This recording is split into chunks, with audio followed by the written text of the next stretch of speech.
AmandaLand, AmandaLand, AmandaLand.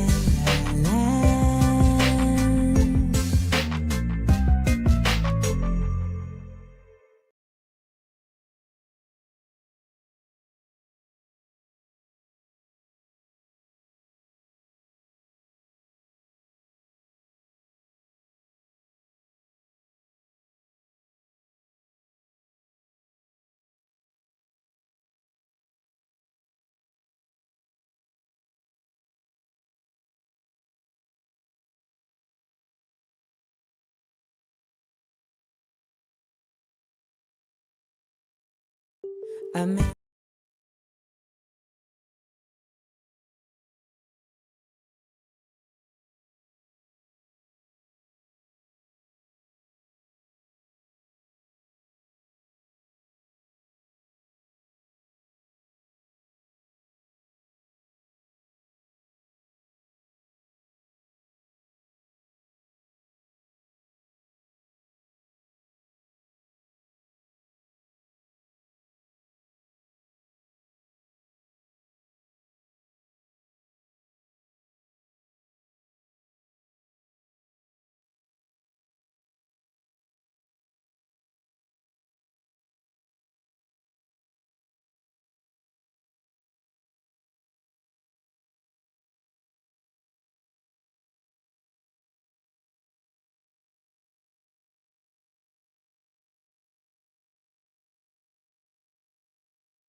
All right, now are we back? Are we back? Are we back? Are we back?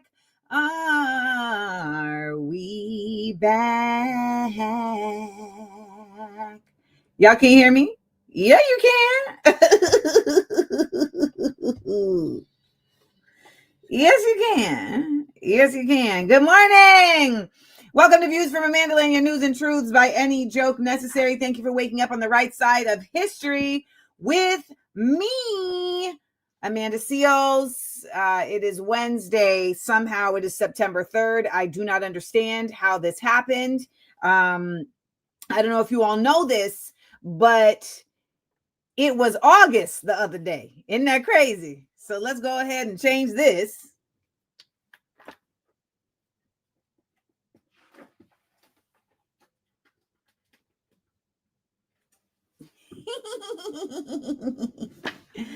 Let's go ahead and change this. Now, if you are watching over there on Instagram, you need to come on over here to YouTube, Amanda Seals TV, and join us right now. You hear me? Join us right now at YouTube, Amanda Seals TV. Go ahead and over here, click the live tab, and join us as we get into it. Now, today's show, we've got New York City Council member Chi Osse. We have Brisa Lauren. Now, some of y'all may not know who Brisa Lauren is, but I'm gonna refresh your memory.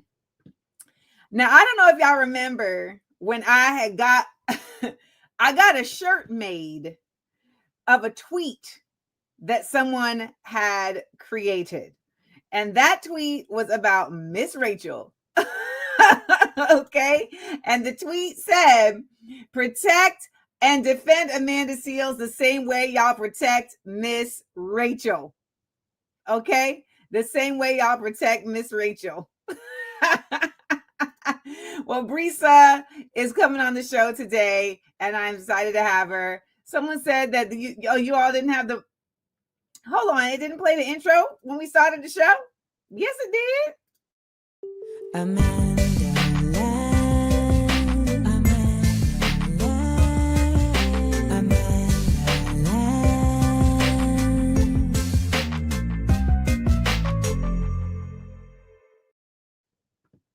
Yeah, that's the intro. Y'all didn't hear the intro. I'm not sure why it's not playing through my headphones. That's another question for another time. So I'm going to have to figure that out right quick. Hold on one second, because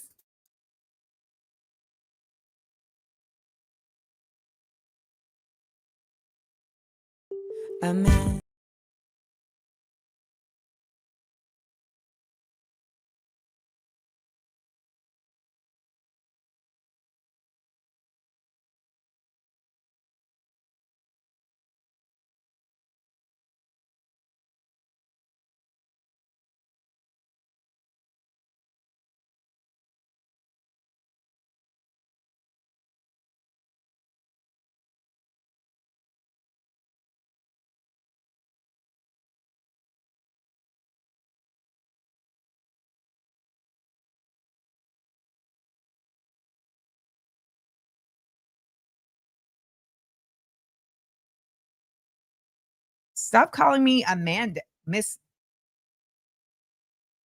What about now? What about now?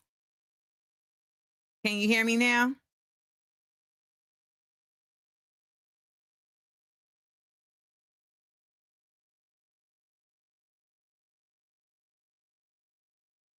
Okay, you can hear me now.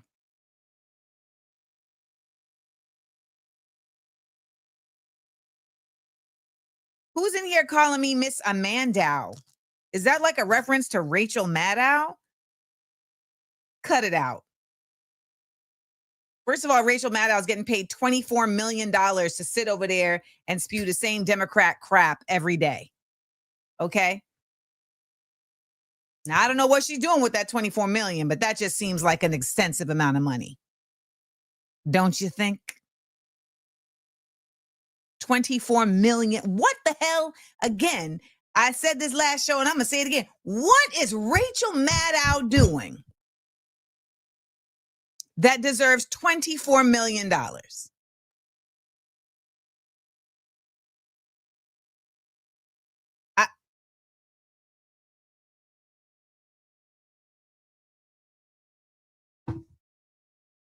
just want to know.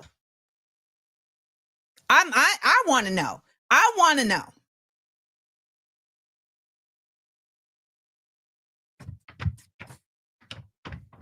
I'm just saying, because I can't call it. Not with a cordless phone.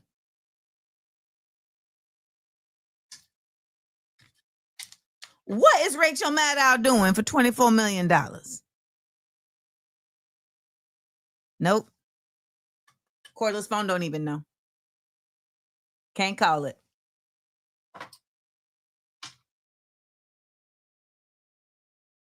Can't call it. So let's get into it. We have a great show as always. And we have to find out where you guys are at. Hey, come on.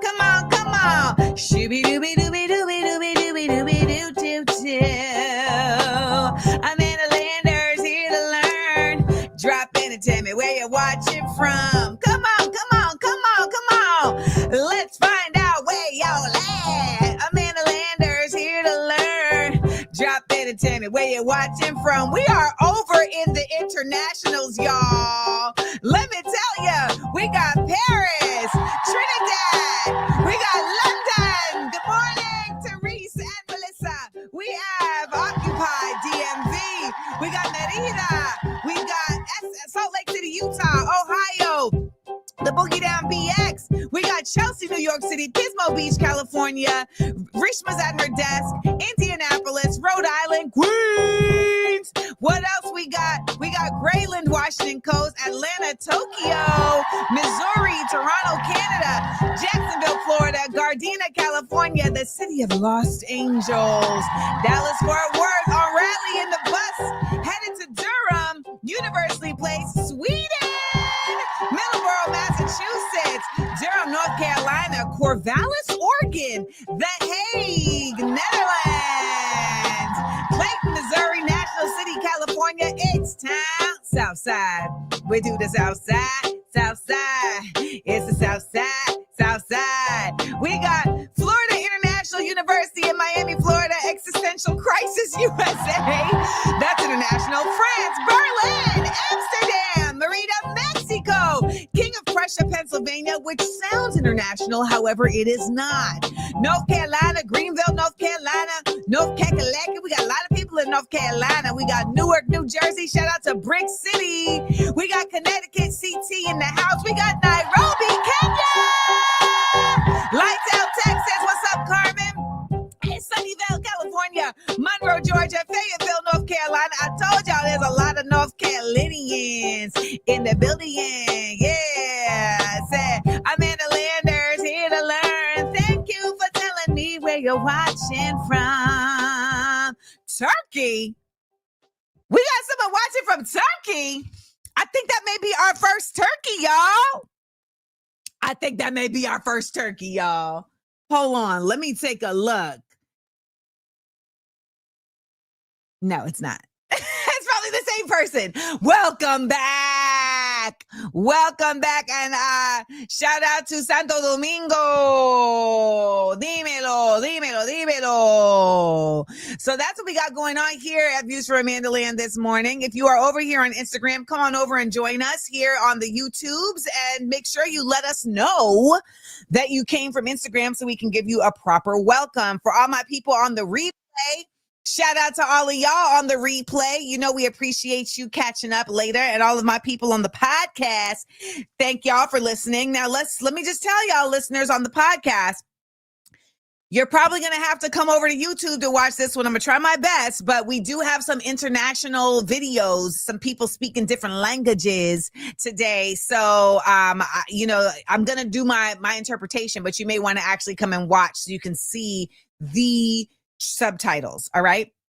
So before we get into the show, because our guest is already here, want to let y'all know I've done a couple interviews in the past couple weeks that you should check out. I was on Majority Report, so make sure and go check that out. I was with our good friend Emma Vigilant. I also just did an interview yesterday with Nico House, and you can check that out on his YouTube on Nico House, with Nico House. And coming up, I also did an interview with Sabby Sabs, so make sure you go and check out that interview.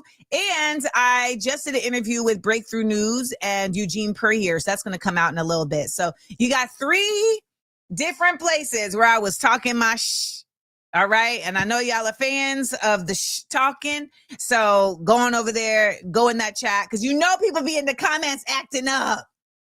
So do like Brisa said. Protect and defend Amanda Seals the same way y'all protect Miss Rachel. Okay? Damn. Also, if you did not know, we have the why do I not be able to talk? We have the AmandaLand Summit coming up in New York City, September 19th through the 21st, and it's going down at the People's Forum. Now, something that I want you all to know is that we do have events that are going to be taking place that you don't have to be, you don't have to be like a member of, you don't have to be like a registered member of the summit to be able to attend, because I wanted y'all to be able to also get to engage even if you are not able to attend the summit for the whole weekend. So in that regard, one of the events that we have is called Cracking Up the System. I'm very excited about Cracking Up the System. This is an event where I've brought together comics and organizers to talk about where we are, what we're doing, and how we're doing it. Organizing work is incredibly important. Social justice work is incredibly important, but it can be Ooh, it could be boring to talk about y'all. Oh my God.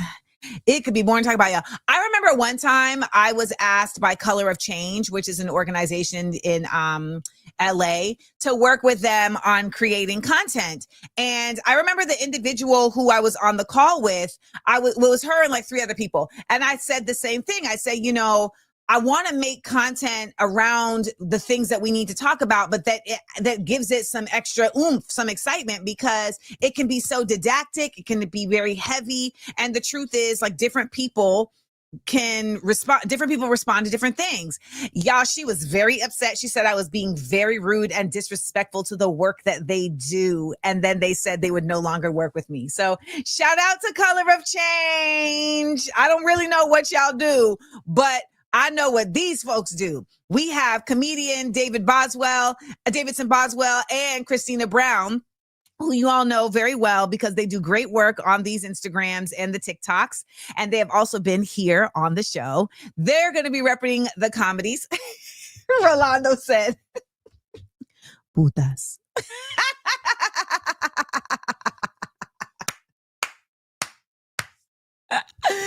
And on the organizer side, we have Angie Langdon and Claudia de la Cruz representing the organizers. And so we have put together this panel called Cracking Up the System. It's $10 in person, $5 for the live stream. Under 18 gets in free, okay? Gets in free. Later that night, we have another event, and it will be a live taping of views from AmandaLand. So really excited for these events that it's going to be cut for the same cost, and really excited to have you all be a part of the AmandaLand Summit.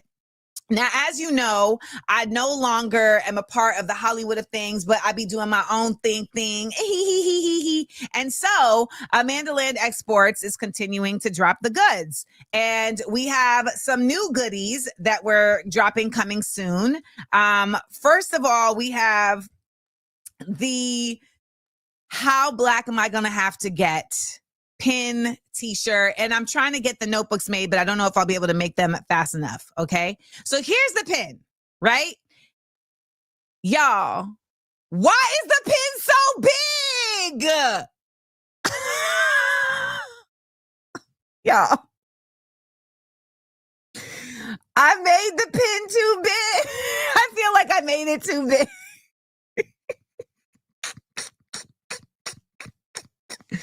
Like, it's very, I'm here. It's a shield. It's very, I'm here. So, you know, I don't know if y'all are going to rock with it, but I hope you do. Yo, why is this pin so big? Now, okay, so Rachel, wait.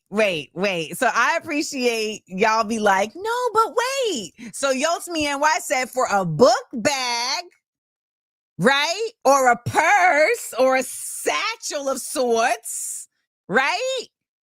It works. It works. So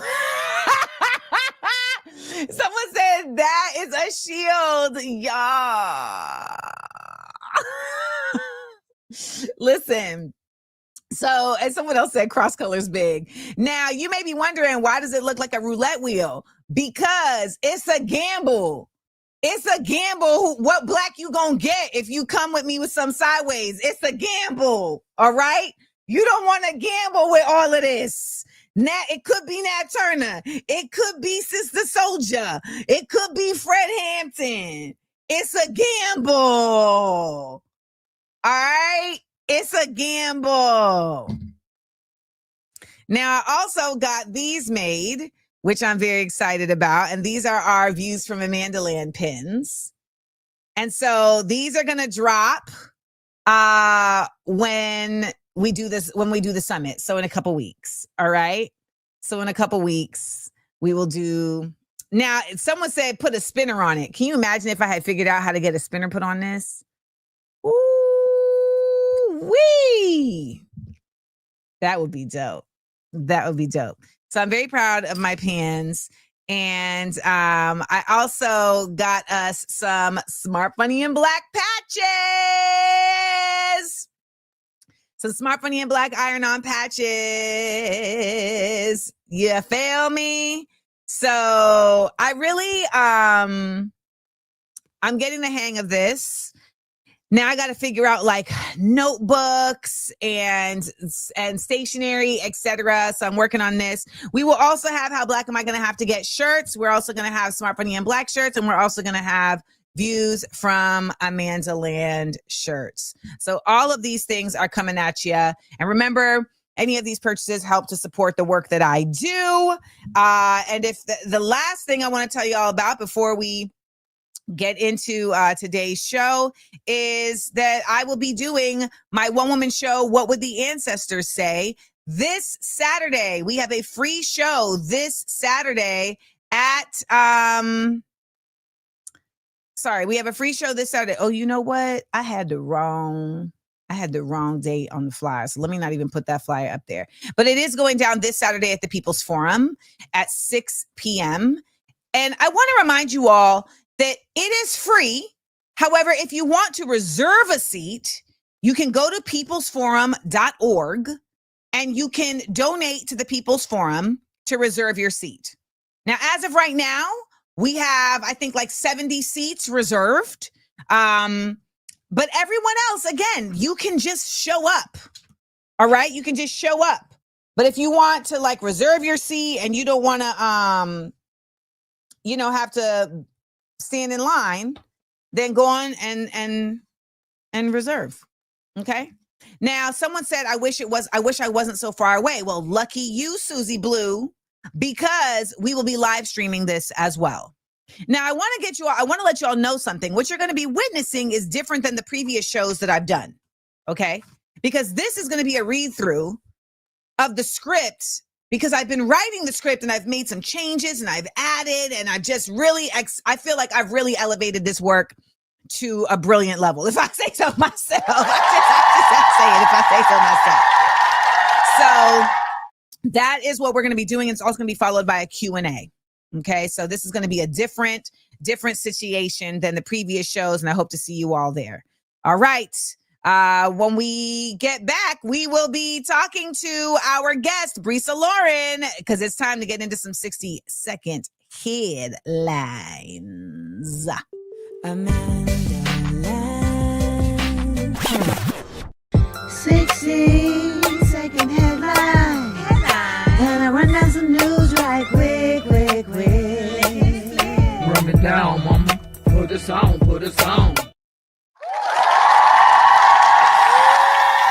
I didn't know I was supposed to be dancing when it came in. You was jamming, though. You was jamming. Listen. Oh, I've been jamming. Let me tell you, I have a quick confession. Okay. Ever since I knew this was coming, I've been singing, "You think that you could be racist every single day." And we won't eventually come for you and make you pay. Because you got the wrong words. Hey. It's a classic. You've been down for a while. If I've been you down for a minute. That one, I've been down for a minute. Come on, choir. I've been down for a minute. Just in my apartment by myself. Just ready. Y'all, if you don't know, that was a song that I penned after what was her name? Roseanne Barr decided that she was going to be racist on Twitter.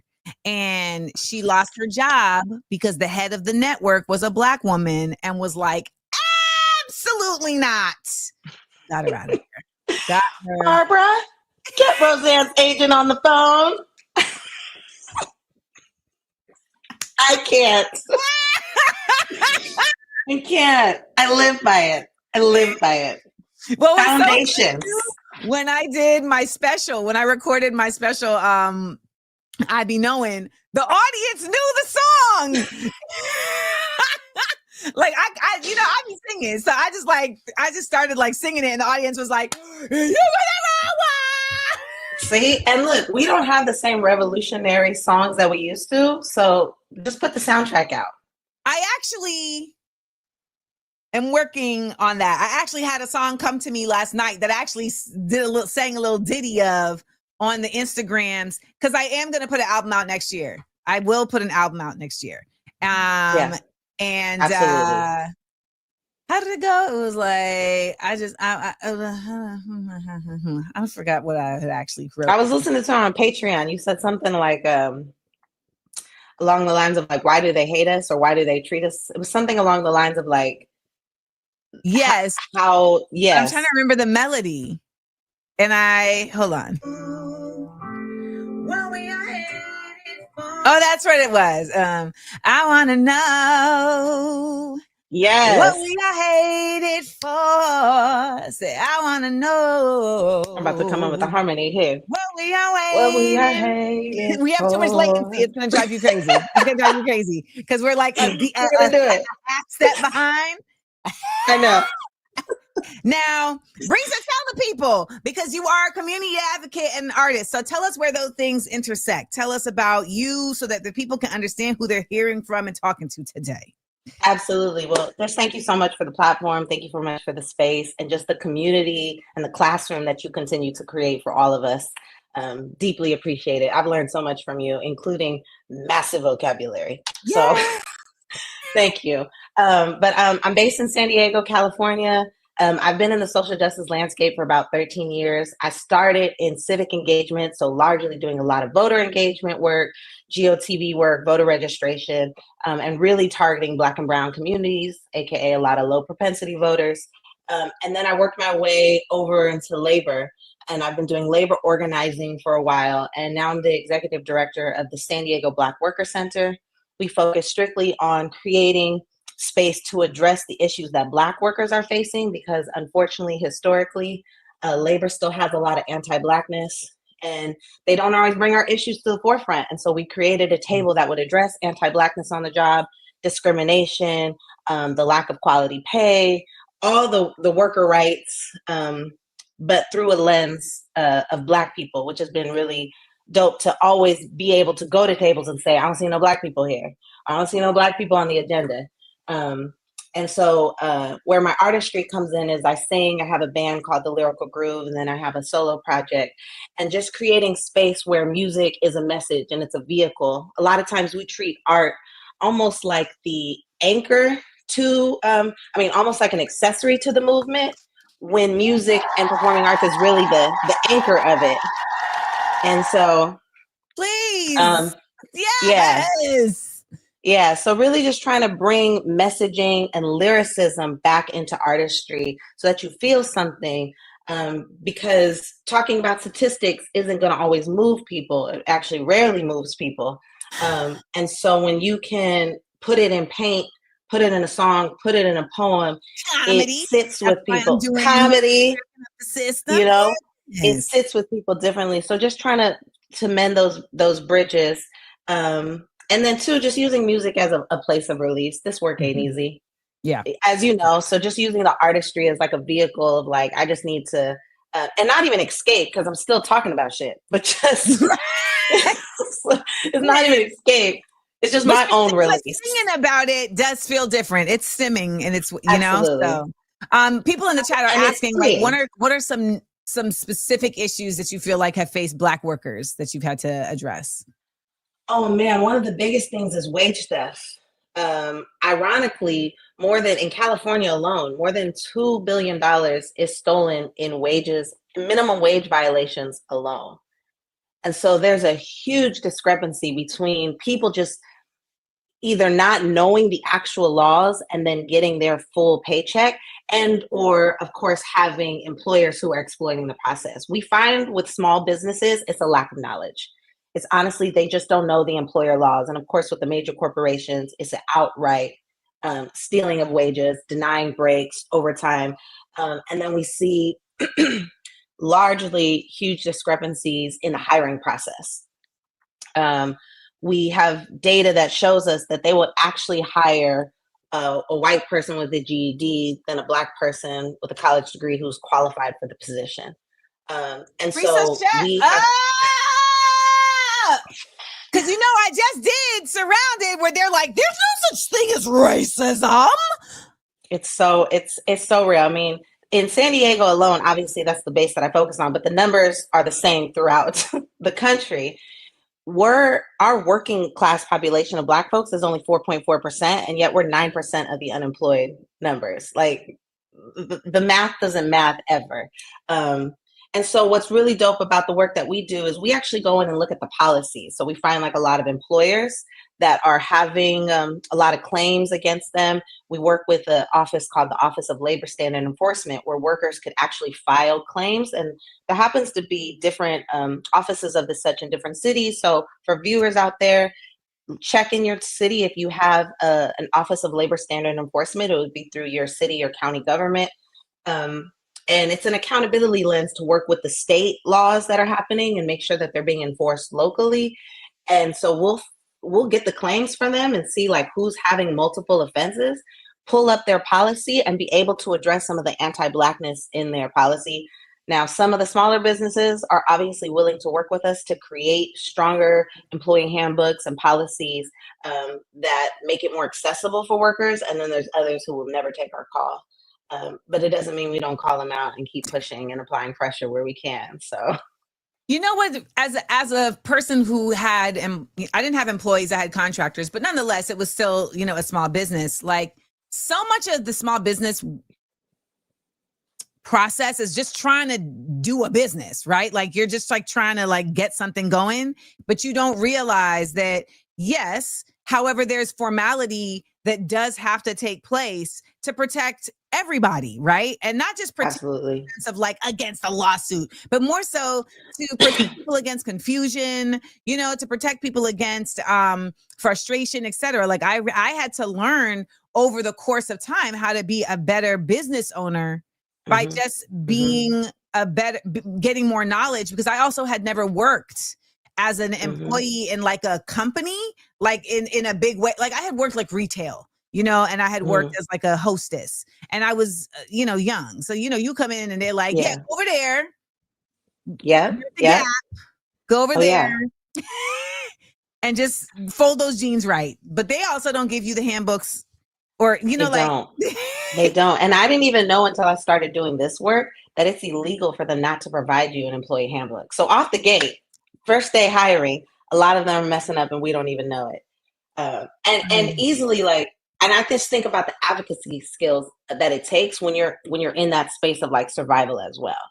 So like someone who's working and who's deep in their survivor mode and they're working 1-2 jobs and a side hustle, like they're not paying attention to like, oh, I was denied this 15-minute break, I wasn't paid this time. Like they are just going, they are just trying to figure it out. Yes. And so like, that's why these entities like worker centers, employee rights centers, community organizers, like are so crucial, because they get to do the work so that you can just stay going, because you can't pause. You can't pause. And we don't, you know.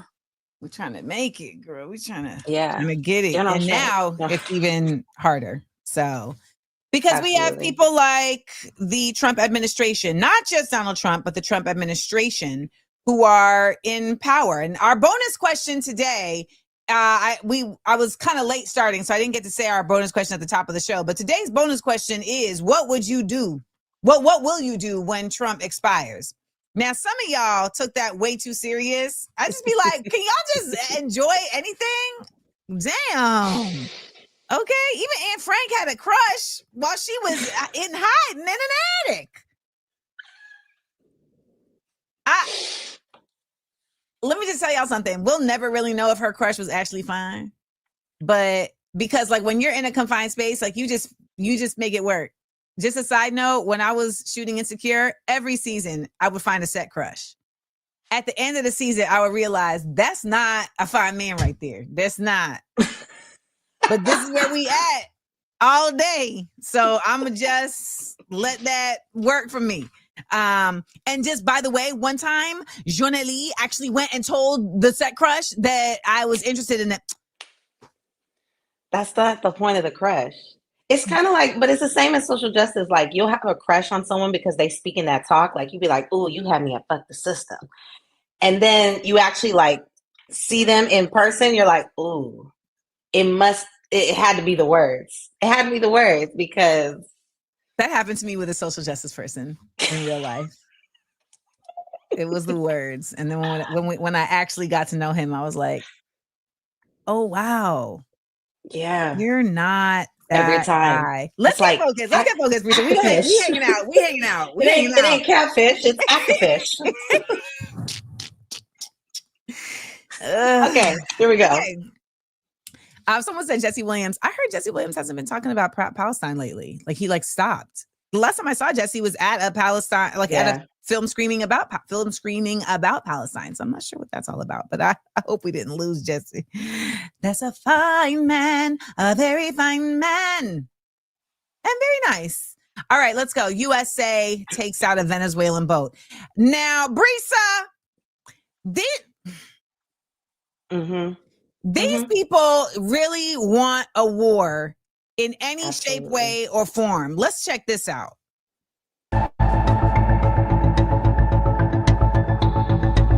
The president was very clear, and that is we destroyed a drug boat that left Venezuela, operated by a designated narco-terrorist organization, which is what these are. Did you expect those operations to continue? I think as long as those vessels are in the region and as long as the president's in the White House, he's made very clear he's not going to allow the United States to continue to be flooded with cocaine and fentanyl and other drugs coming from different places. Si Venezuela fuera agredida, pasaría inmediatamente al periodo de lucha armada en defensa del territorio nacional y de la historia y del pueblo de Venezuela. So that was the president of Venezuela saying, hey, check this out, famo. If y'all come through here, we're going to turn up. But they did come through there. So are y'all about to turn up? What are your thoughts? Because they basically just took out a boat in international waters. Absolutely. I mean, and made up a whole story that it's narcos. And I think that's what, this is what's extremely dangerous is people are thinking that this is like an international issue that doesn't impact them. And they don't realize that Venezuela is allies with Russia, with Iran, with China. You better talk they've about already been war. part of they've already been part of strategic alliances. And what we are doing is absolutely unhinged. It is completely against international law. And we've already been breaking international law in Palestine. But if international law, it can't be held, then no law can be held. And that's what I don't think people fully grasp is that this is beyond an open floodgate, an open door to some serious atrocities. But we're a target, and we're so much a target at this point because of what we've done that I wouldn't even be upset at the retaliation. No, I would understand it. I would understand. I would understand it.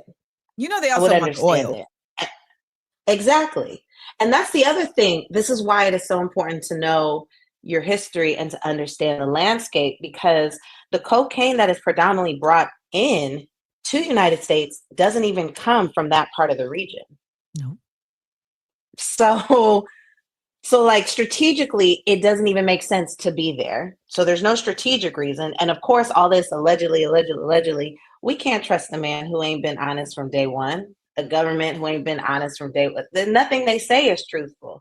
So this is just a blatant attack, and the world knows that, and Venezuela knows that. And we have just put ourselves more in a position of ultimately, yes.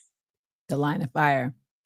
You know what? Absolutely. I saw someone else say, and it's they said it very plainly, but it was they said Donald Trump's administration has just said with their actions that they are judge and jury to folks in another country, and that they can enact the death penalty, because it's not like this boat was firing on the United States. It's not like they know necessarily where this boat was not it was not in US waters. It was not on US land. So the fact that this is literally just attacking a boat, we're seeing the incredible disintegration of international law now in the Western hemisphere. So it was one thing for y'all to see it over there in Israel and be like, damn, that's crazy. This is right here. And for all my Caribbean people, Venezuela is you could look to the left from Trinidad and see Venezuela. So But the proxy war aspect of it is the part that I think a lot of people don't think about, that, you know, there's allyships that exist beyond the United States, and countries like Venezuela are allies with countries that the United States has actively considered to be a quote unquote enemy. So, well, speaking of boats, the Sumud Flotilla is heading to Gaza. I'll tell y'all more about that. But first, let's take a look at Tiago. We had Chiago. Sorry, I was corrected. Chiago Avila was on the show before he left for the Sumud Flotilla, and let's see him on the boat. We are now around 8 to 9 hours away from the Balearic island of Menorca, and we spotted a few drones above our vessels. We know that in a mission like ours, spotting drones is an alert situation, because 4 months ago our boat was bombed by 2 Israeli drones between Malta and Italy, and something that concerns us, because we are a humanitarian, non-violent mission that aims to break the siege and create a humanitarian corridor for the Palestinian people in Gaza that have been suffering 8 decades of genocide, 18 years of illegal siege, and have been living through famine, through so many violations. So it's very disturbing that a mission that is completely legal according to international law would suffer this type of criminalization, this type of attempt to intimidate, and we will not bow to that. So next, I'm going to show you a video of, this is the head of the dock workers union in Genoa, Italy, and he is addressing everybody who has gathered to see the Sumud Flotilla leave. And y'all know I like y'all to hear people speaking in their native language. So we're going to let him talk, and then I will tell y'all who are listening on the podcast what he said. Also, it's always good to hear Italian. Intorno a metà settembre queste barche arriveranno vicine alla costa di Gaza e arriveranno nella zona critica. Se noi soltanto per 20 minuti perdiamo il contatto con le nostre barche, con i nostri compagni e le nostre compagne, noi blocchiamo tutta l'Europa. E me lo sono scritto qua così non mi dimentico. Insieme al nostro sindacato USB, insieme a tutti i lavoratori portuali che ci stanno, insieme a tutta la città di Genova, da questa regione escono 13-14 mila container all'anno per Israele. Non esce più un chiodo. Lanceremo lo sciopero internazionale, bloccheremo le strade, bloccheremo le scuole, bloccheremo tutto. Ci devono ridare indietro i nostri ragazzi e ragazze senza un graffio, e tutta questa merce che è del popolo, che sta andando al popolo, fino all'ultimo cartone deve arrivare dove deve arrivare. Altre cose non ci sono da dire. I want y'all to know that they do say there's a lot of racism in Italy, and I would not even probably notice it because I would be listening to them be racist, but with a dope accent. They could be saying the worst things to me, and I'd be like, say it again. They're like, go back to Africa, you ape princess. And I'm like,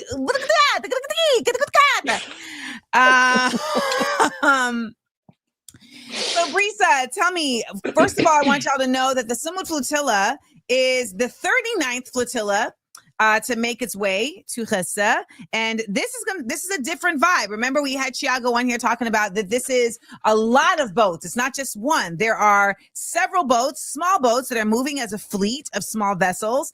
They're coming from ports across the Mediterranean. It looks like we have someone actually in the chat who is a delegate of the flotilla from Tunisia. And there's 44 different countries that are being represented here.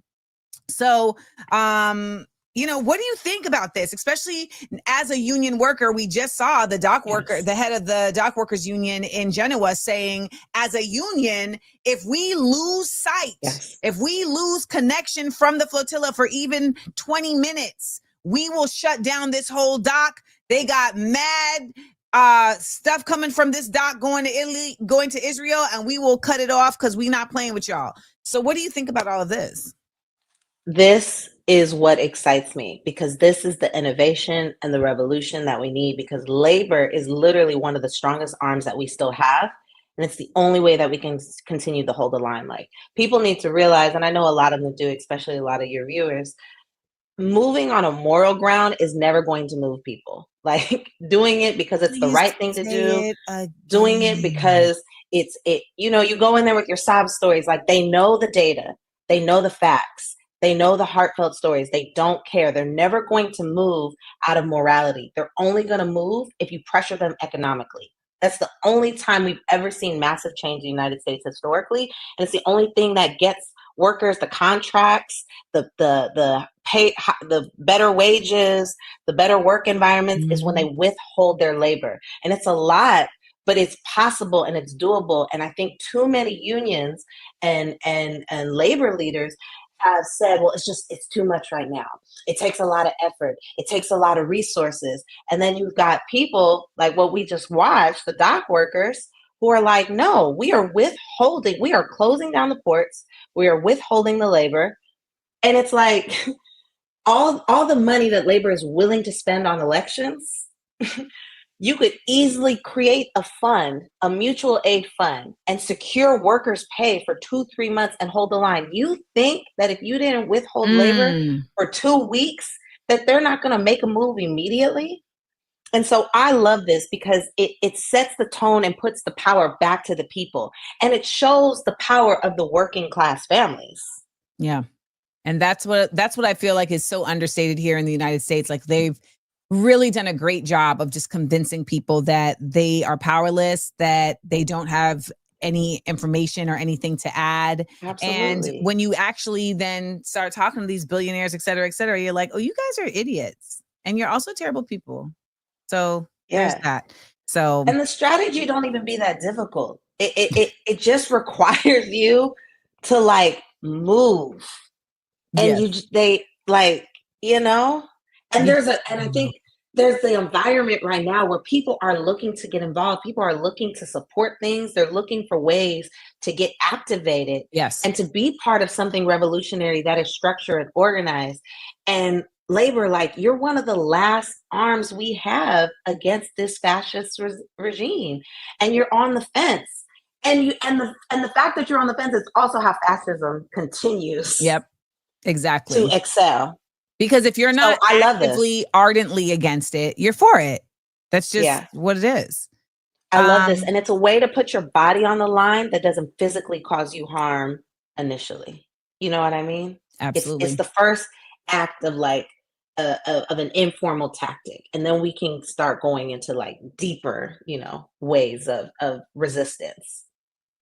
So speaking of resistance, the DC mayor don't know nothing about that. She don't know nothing about resistance, y'all.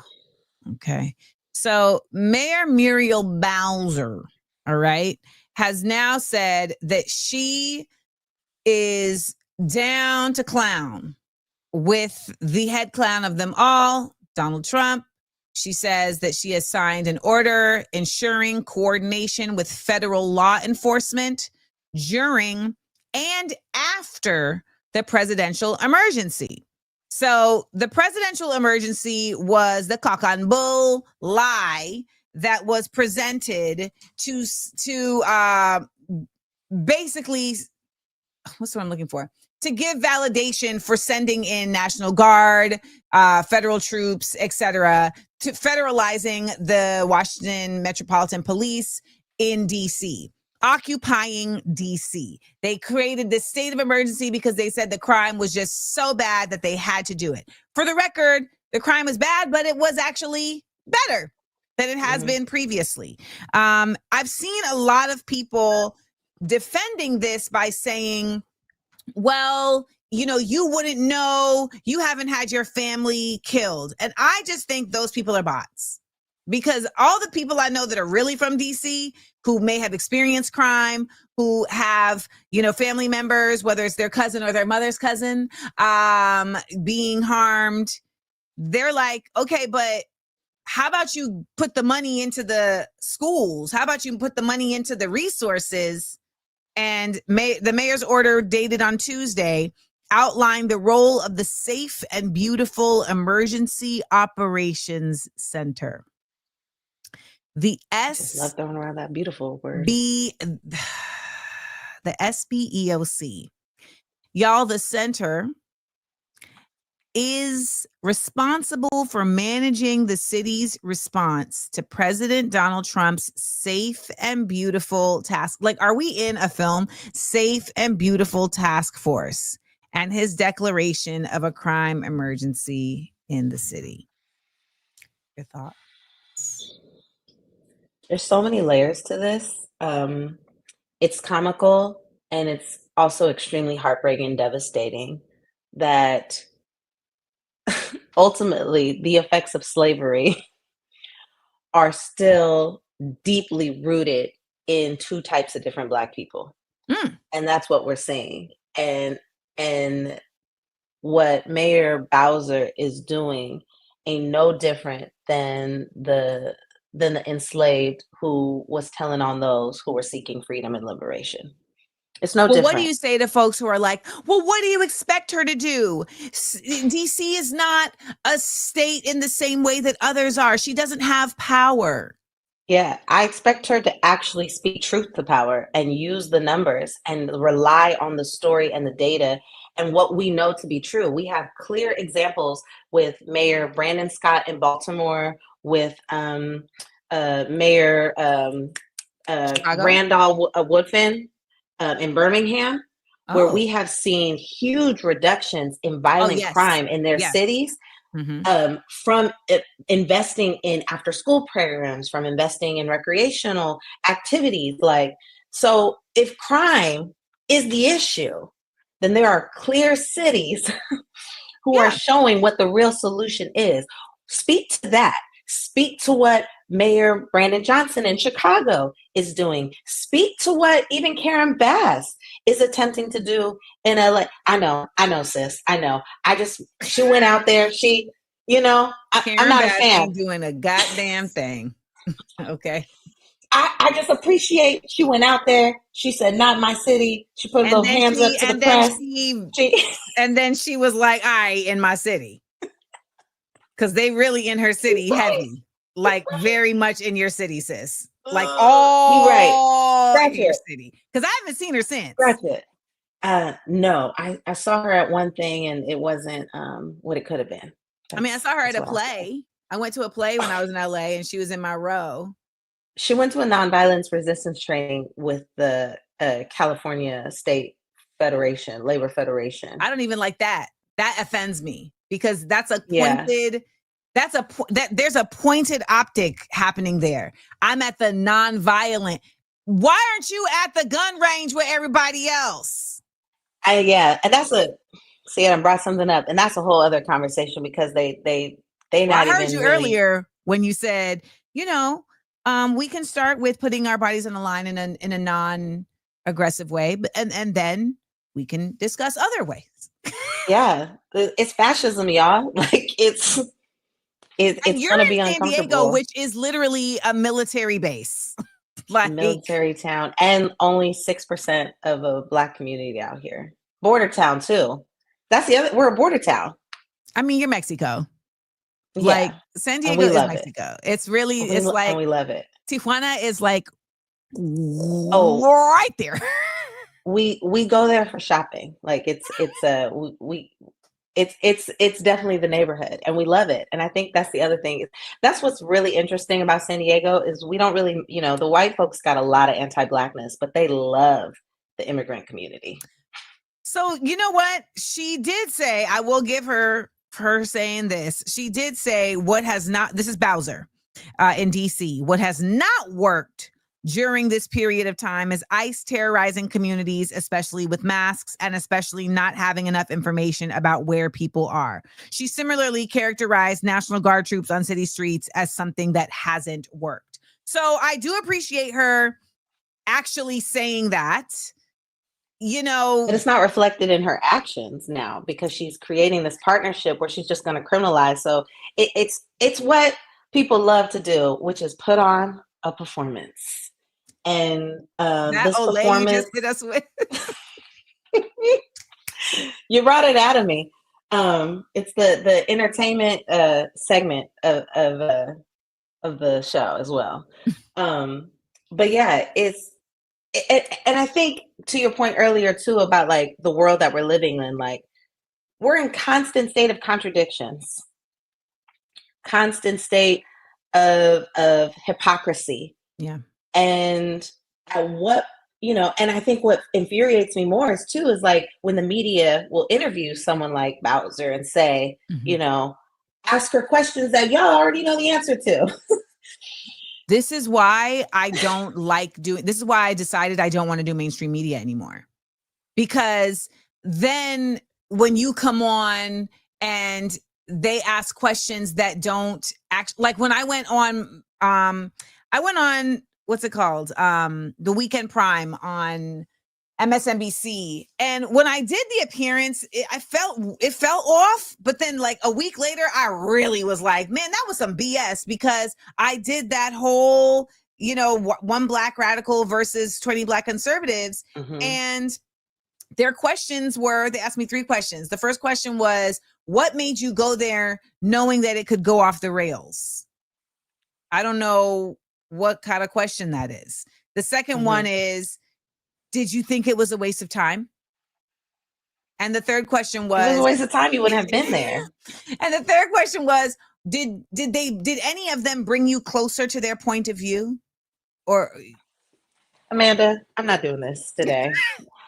Bye, Brisa. Not closer to your point of view. And that was from Amen. So I was like, what are you talking about? What? It's because they thought you were a liberal. It was just like, that's why I said, you know what, let me go and do other interviews with other people, because I want to have conversations about this for much further along in the conversation. And that's what you're talking about with these reporters and interviewers with these politicians. They just ask them questions that very much feel like they were given to them. 100%. And I don't feel like they are speaking from the point of view of the people, in which case, what's the point? Never. And they don't challenge what's being said. They don't challenge the lie. They don't challenge, even in this situation, you create this relationship agreement, right? With the federal agents. What's it look like in real time, ma'am? What does that look like for everyday people walking the street? What does that look like for everyday people going to work, for everyday people functioning? What does that look like in real time? Because it's going to look like what you're saying you're against. Bowser said the center will describe how the federal government can assist the city with the goal of reducing gun violence and violent crime. How do you reduce gun violence and violent crime? By providing more guns and a bunch of angry bullies who are carrying guns, because that's what the cops are.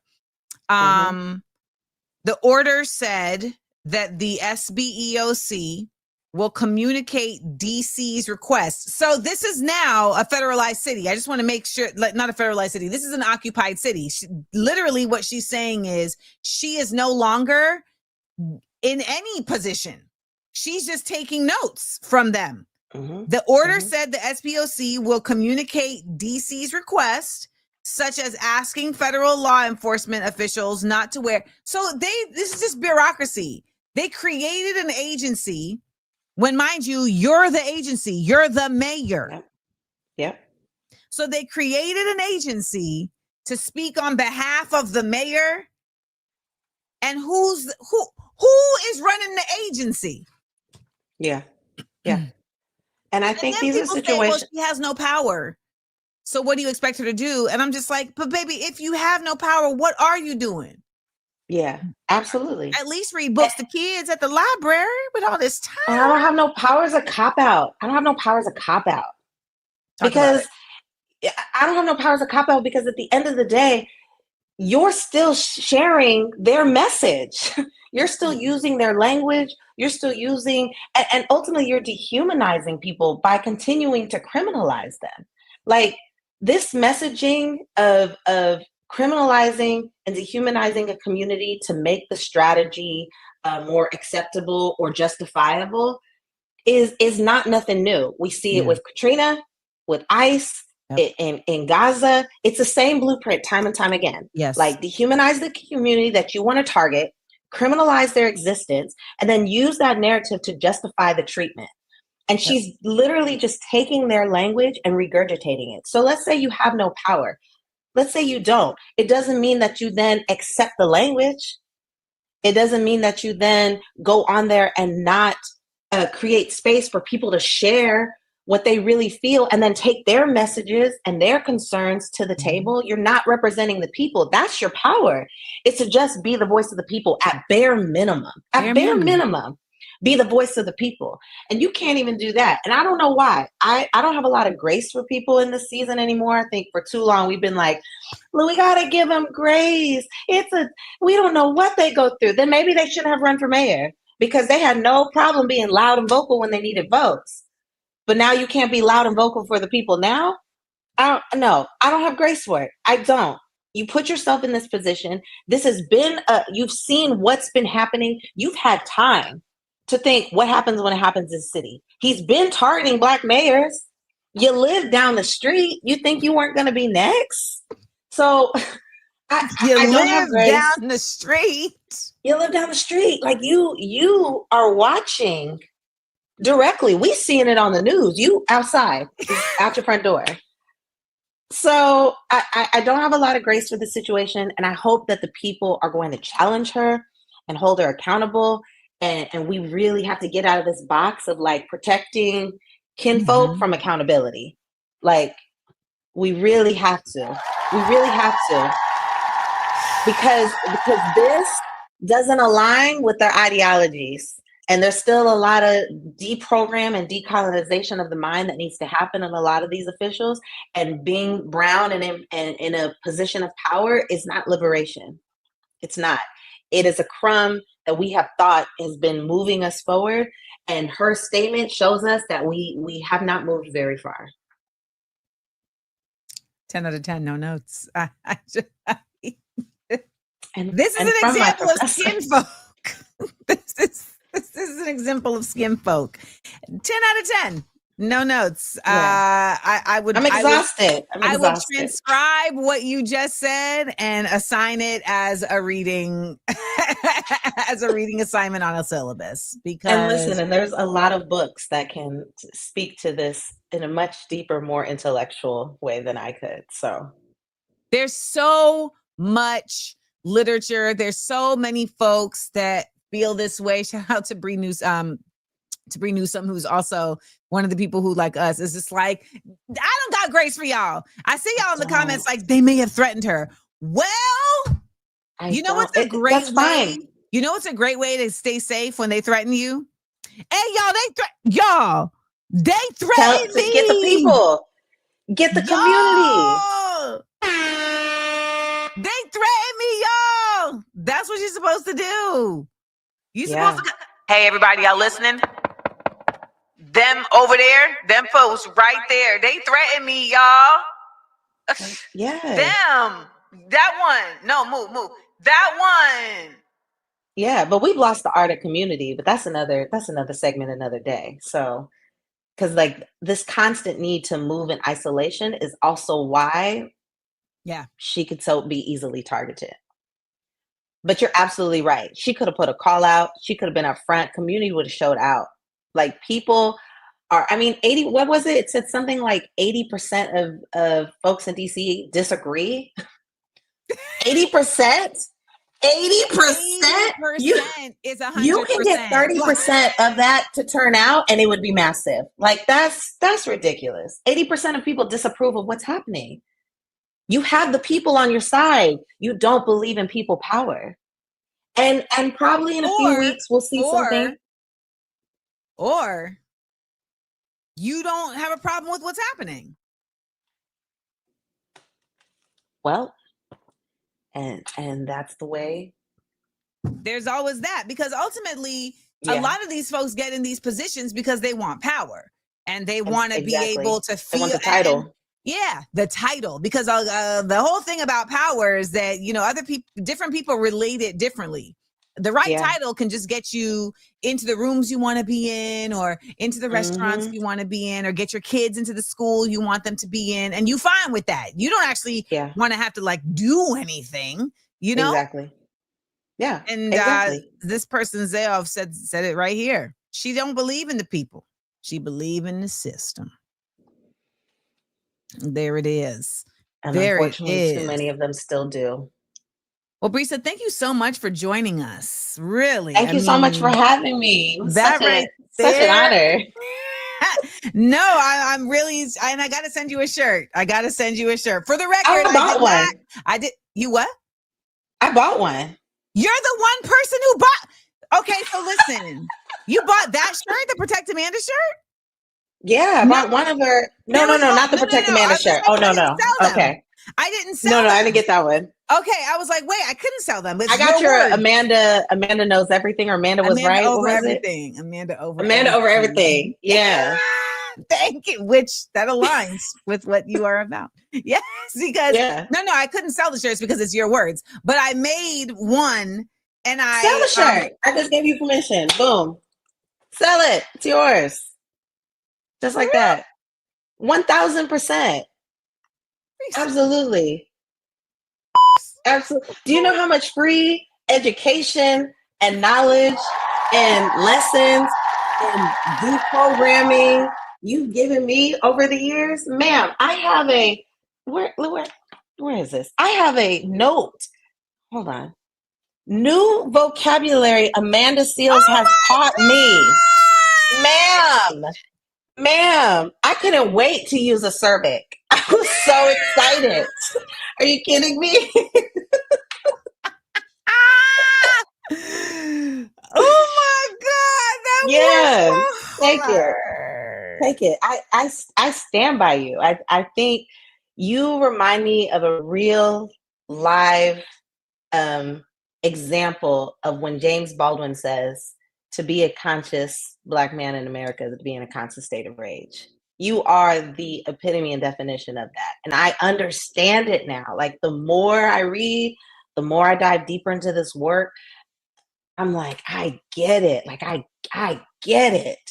And I know that whatever other side doesn't get it yet, it feels personal. And I know that it's like that breaking of that programming has not happened. And you know that. And you continue to chip every day in any way you can at that wall.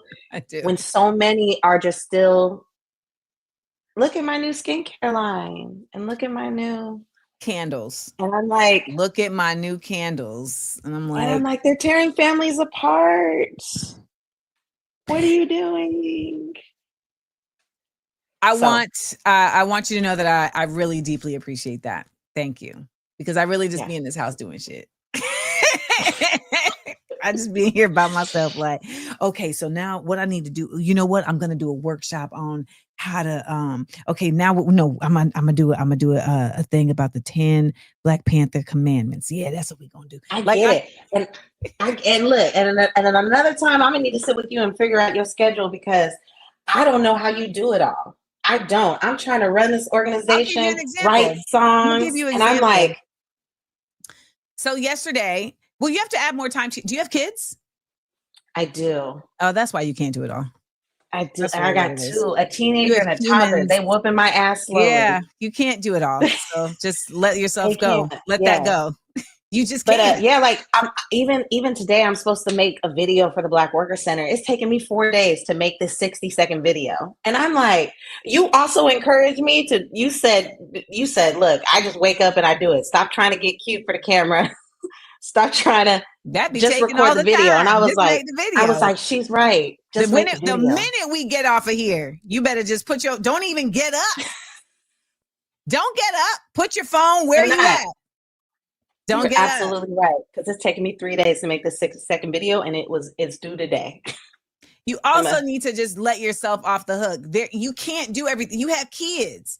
You just can't do everything. It's not feasibly possible. I'm one person with no kids, and I can't do everything. I had to get up at 5:30 a.m. today to make up for what I didn't finish yesterday. I get that. I know that's right. So I'm sure your kids are like, Mom, you're doing great. I hope they are. They are. They're great. They got an intentional mama. They so lucky. I can't wait till they get older and be like, damn, my mama was so... Yes, she was. Absolutely. You're very prepared for this world. You're welcome. Now get on out there and be somebody. I know. I appreciate you so very much, Miss Amanda. I do as well. I appreciate you. Thank you for your work and your service, and do the video. Absolutely. I will. And when you're ready to bring your show to San Diego, let me know. I will. We'll organize it. We got you. I will. I mean, I'm putting out What Would the Ancestors Say? I'm dropping the actual script in November, and I'm going to do a live stream performance of it in LA. So maybe that is the time. Bring it down to San Diego. We'll make it happen. You know they love you out here. Go fuck yourself, San Diego. No, I'm joking. And by they, I mean me. It's me.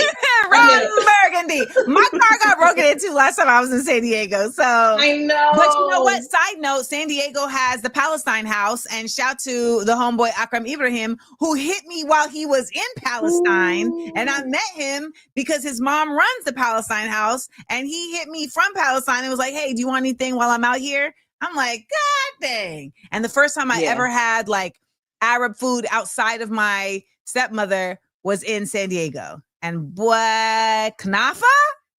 Yeah. Listen, you have a great rest of your day. Thank you for joining us. Thank you. You as well. AmandaLand. Okay. Bye. Yeah.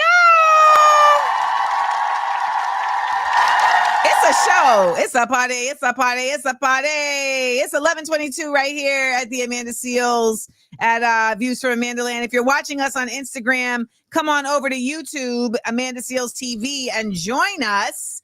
Thank you to Brisa Lauren. You see, I just am so glad that I'm introducing y'all to folks that you didn't even know, so that you can now add them to, opinions and insights that are worth listening to, right? It's not that you have to take everything that they're saying at face, take everything that they're saying and run along with it, but it's still really valuable to expand and use this internet to get other contexts and other insights in your space, right? So that's a big reason why I love having folks on this show who are not quote unquote a big name or whatever, but I've been seeing their commentary and I'm like, oh, they know a little something to something to something to something, they do. And I was talking to Eugene Purrier yesterday, and he was like, it just feels like there's such an oversaturation of everybody having a voice now. It's like, how do you cut through? And for me, how do I cut through? It's like, if I watch 4 or 5 of your videos and all of them make sense, I want to talk to you more. I want to listen more. You understand? Now, shout out to these comments. Danielle said, this segment has lifted me up one more level. We love it. Freedom for Sudan said that was a lovely discussion. Thank you. Appreciate you. Iron Comedian said, I lived in San Diego for a time. I called it Bland Diego. Y'all are silly. But you know what we did not get to do when the day started? We did not get to do our word of the day. So let's get into it. The word of the day is conducive. Conducive. Conducive is an adjective that means tending to promote or assist, helpful, favorable. So a way of using this word would be anyone who suggests that it's conducive to bringing federal troops in to lower crime does not understand the actual ways to lower crime. Conducive. Conducive. Who can use it in a sentence? Conducive. Conducive. Conducive. It's an adjective tending to promote or assist. Helpful, favorable, conducive, conducive. All right, Just Too Fresh says the GOP's political agenda is not conducive to the well-being of the working class in this country. You better say that. You better say that.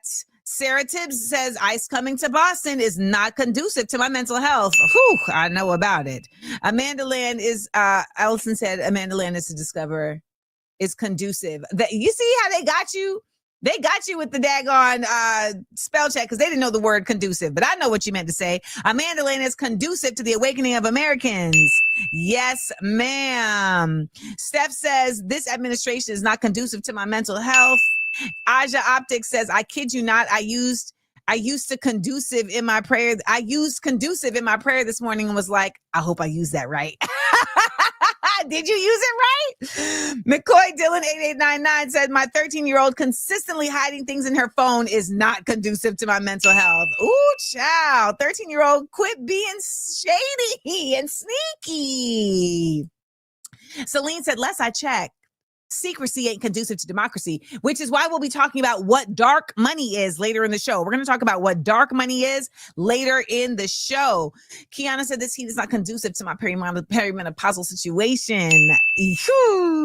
Rolando says Muriel Bowser is conducive to the Fourth Reich's tyranny. Yes.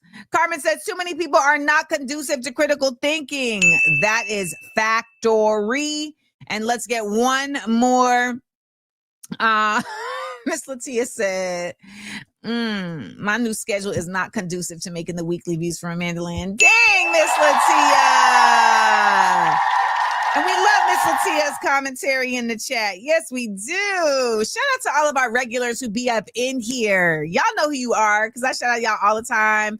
You know, we appreciate you. There's something very comforting about seeing the regulars in here every week.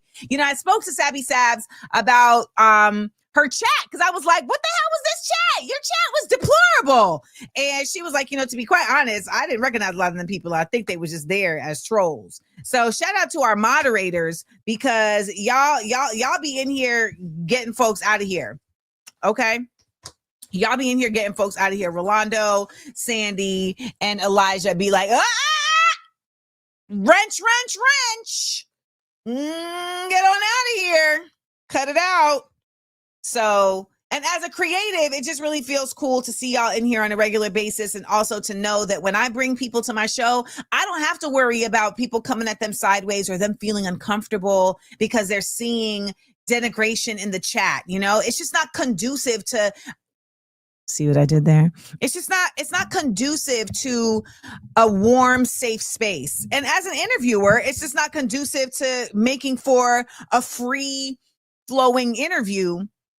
And so like I look at certain folks who don't care. I really appreciate how Sabby Sabs was like, nah, that wasn't cool. Like I ain't like that. I appreciate, you know, Funky Dineva was like, okay, so we're just not gonna do the lives so that you don't have to see it. Like that works for me. Because I appreciate them adjusting to my sensitivities. I do. Later on in the show, we have Chi Osse, New York City Council member, joining us for a new segment called Politically Pressed. We want public servants who are down to protect. We the people. We're politically pressed. Can I just say that I produced that myself? You guys, I produced that myself. I downloaded Logic and I got this thing right here and I produced it myself. Now the drums are in their loops kit, but the melody and, you know, the guitars and the mixing of everything, that was me. I did it myself. Let's play it one more time. We want public servants who are down to protect. We the people. We're politically pressed.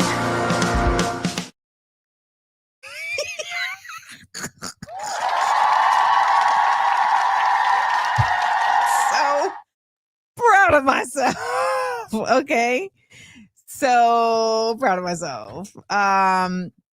So Chi Osse is joining us today. Now, one thing I want y'all to know about when we do Politically Pressed is really about pressing politicians about their policies. This is not we're going to hang out and talk about your favorite milkshakes. This is not how do you keep your hair up conversation. I really think those are a waste of time and they do a disservice because they personalize politicians to folks, which keeps folks from actually holding politicians accountable. So start thinking now what questions you would have for a city council member. You don't have to be from New York City, but you want to understand What do political people, what do city council members do? How do people get to them? It's also about him being a part of the Mamdani movement. So I want you all to think about this now. Start thinking about this now. I don't want to have to ask him a lot of my own questions. I want the questions to come from you all. If I'm going to have a politician on here, I want it to be about their politics. And I want us to determine if they are a public servant, because that's the reason that they should be there.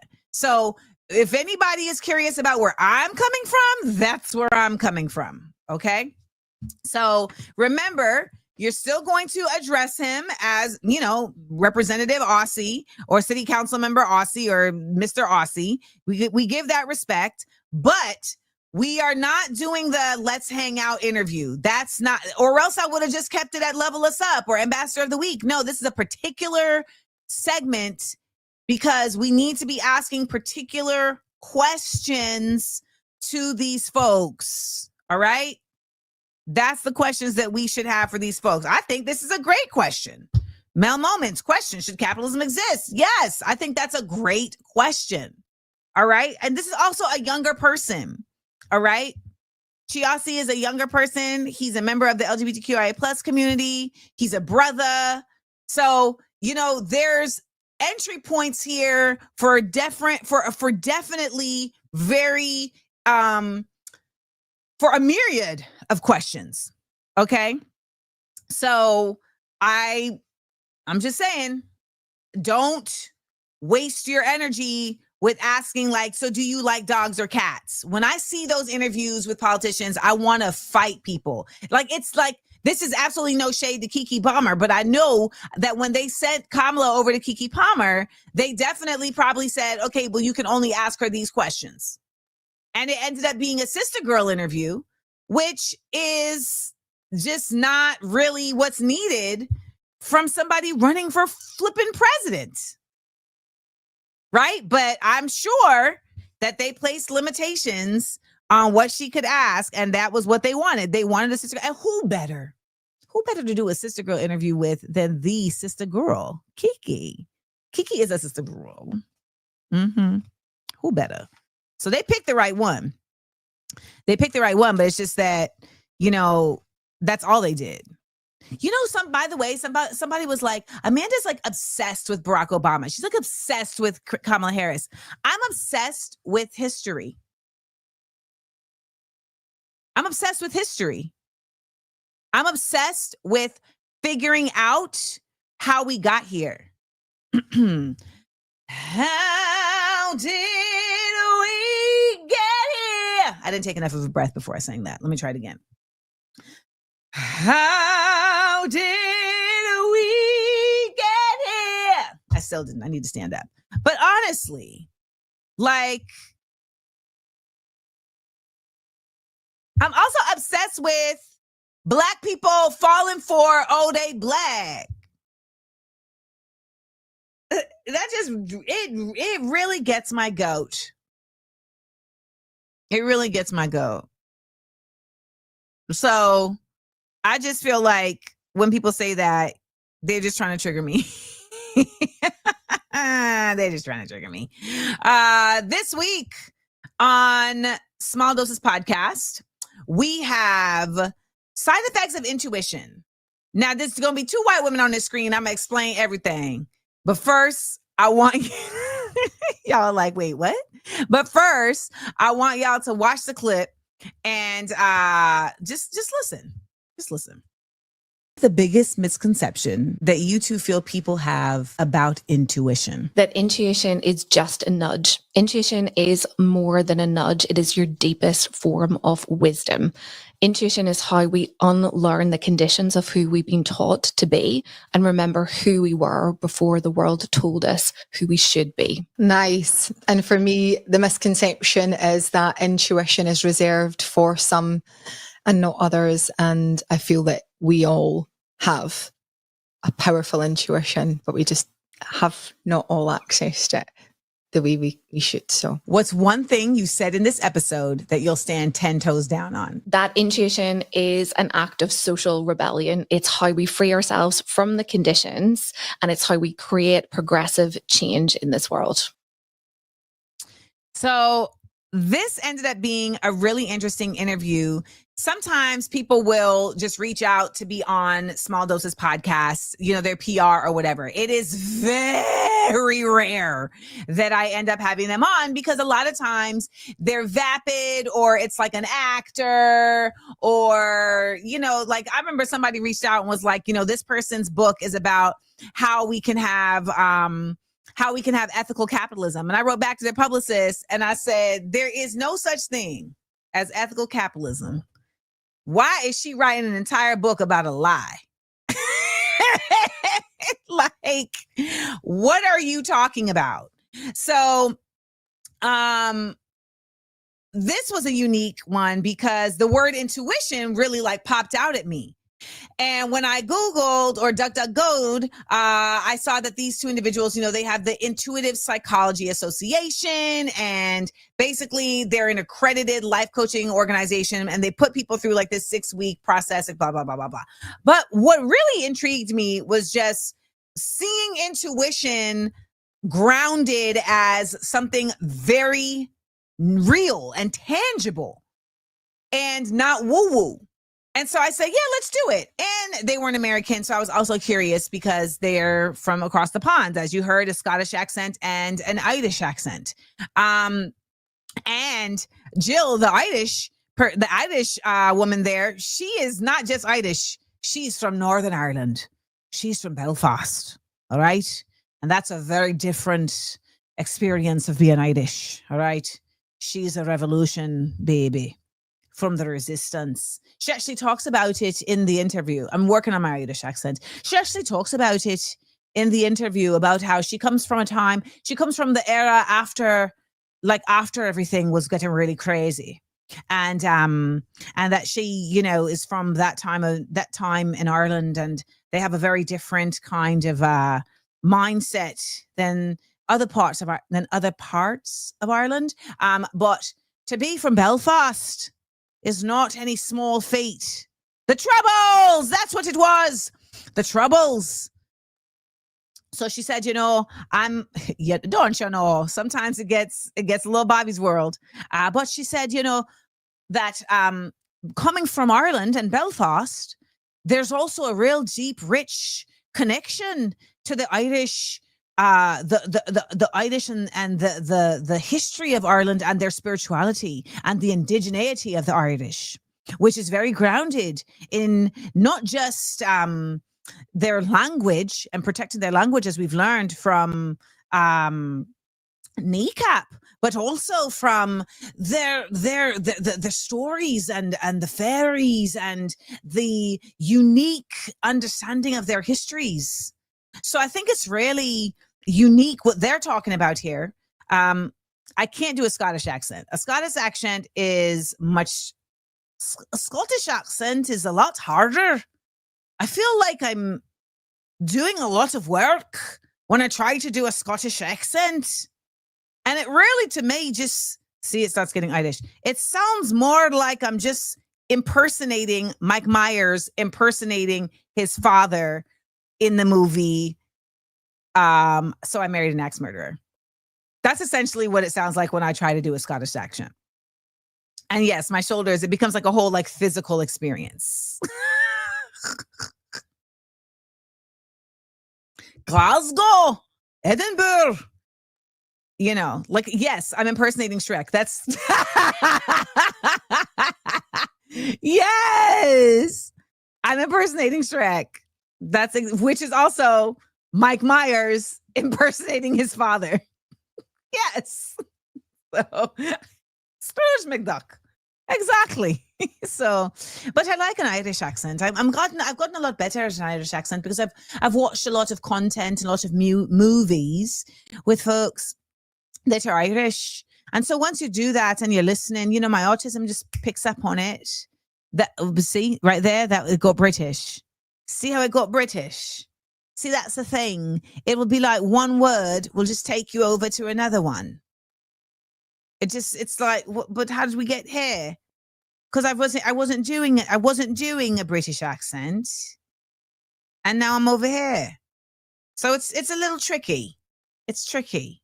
But you know, someone said, Ambria 8908 said, I have a question. Do you all know language and dialect is a social construct similar to race, just established to divide?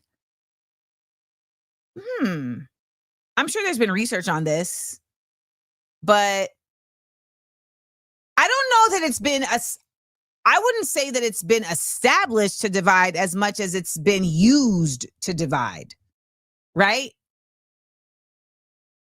I think that feels more accurate because your language and your dialect, etc., will end up being just developed from where you live and who colonized and even the weather.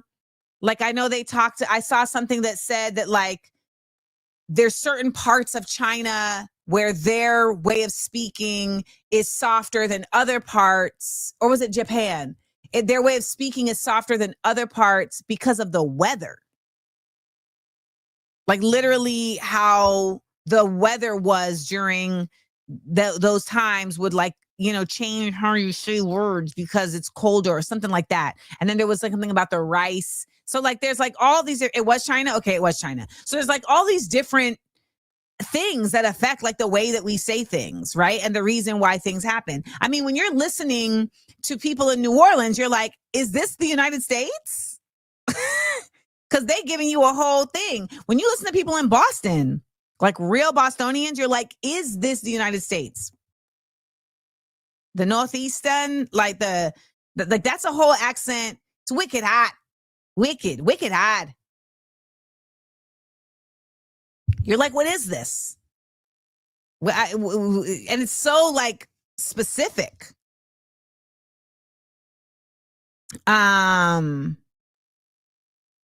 It's so specific. So yeah, then you have Baltimore, Maryland. And actually, while I was watching one of the clips from the Surrounded episode, the guy who had the glasses on, who was saying how like there's no such thing as he was saying like reparations is pointless, and he was also saying that like look at the Baltimore school system, like what did money do for the Baltimore school system? And then I watched it. When I was watching it, I realized from his accent he's from Baltimore. So you in Baltimore and you feel like what's happening in Baltimore is because the money isn't helping? I say, you know what? I wish I had heard that too when he was talking. It was a subtle chew, but it was a chew. And I should have caught it. Drats. For those of y'all who are just joining us, welcome to Views for AmandaLand. I want to remind you that you can check out a special reading of my play, What Would the Ancestors Say? This is going to be going down this Saturday at the People's Forum in New York City. If you want to watch the live stream as well, that link is available in my bio on Instagram. And you can reserve a seat by going to peoplesforum.org. However, you can get a free seat by showing up.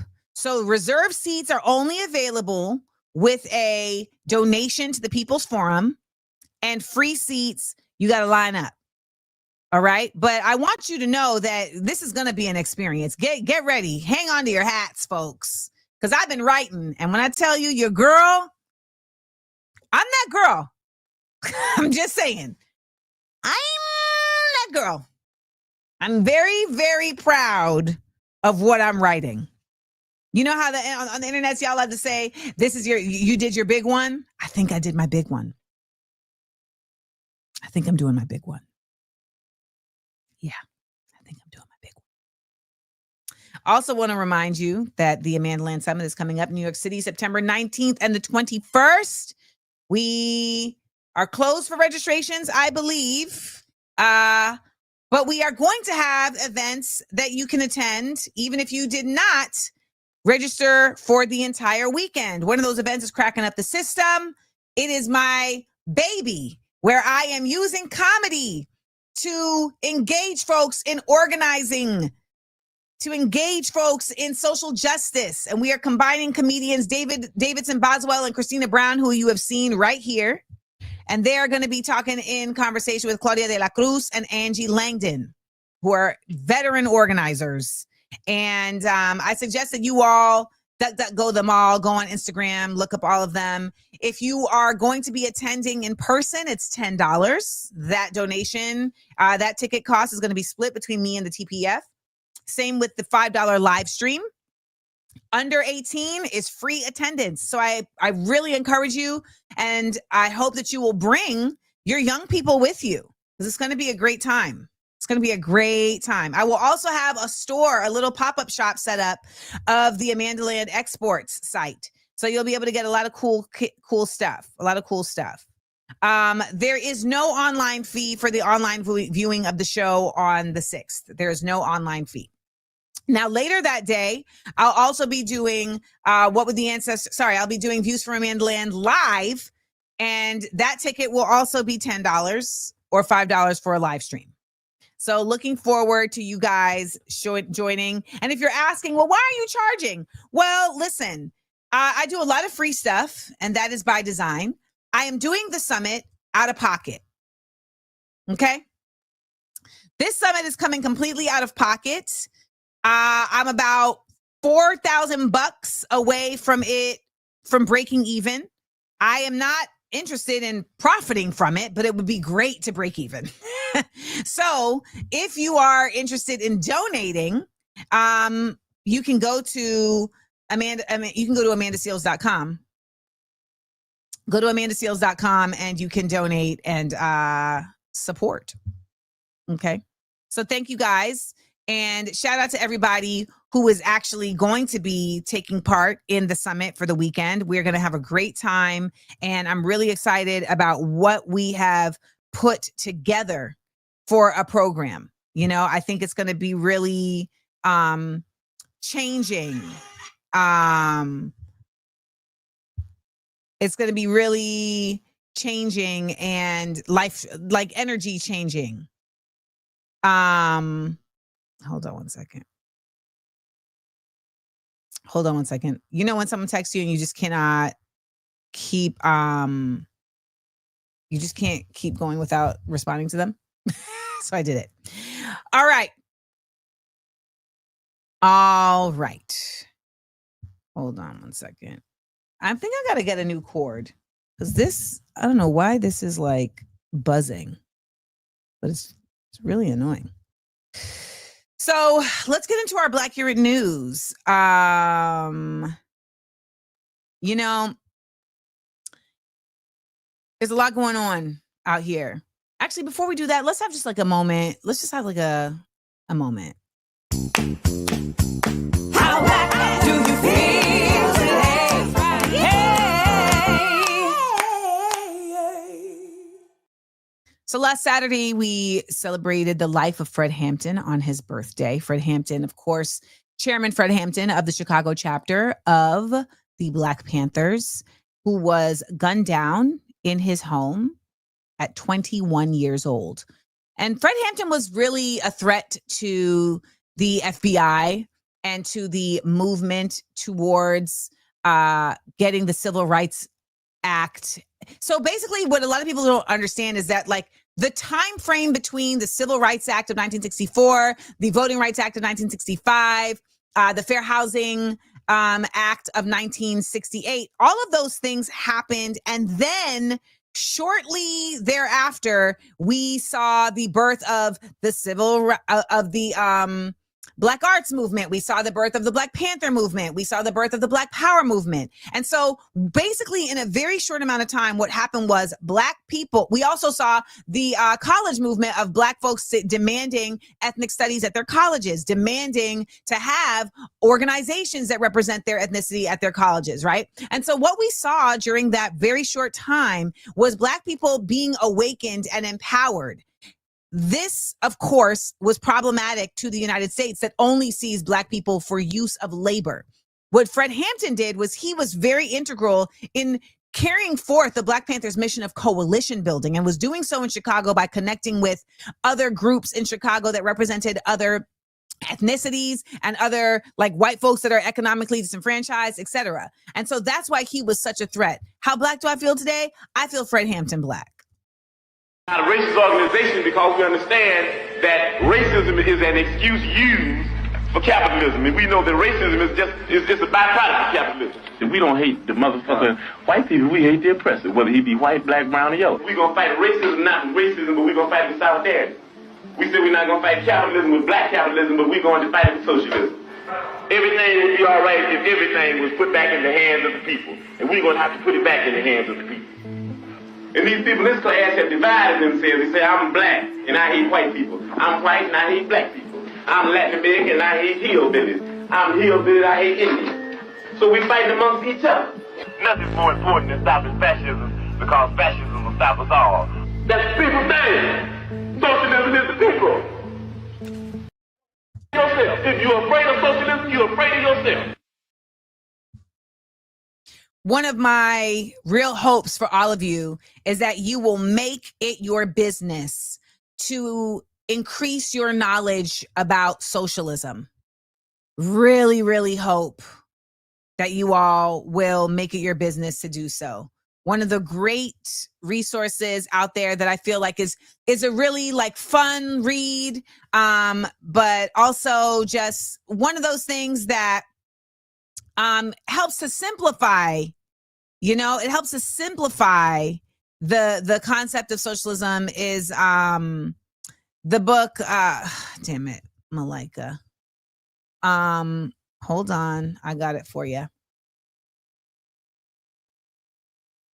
About breaking up with socialism. I talk about this book all the time, and breaking up with capitalism. I talk about this book all the time, and I want y'all to make sure that you make it your business to do it. It's Not You, It's Capitalism by Malika Jabali. Okay?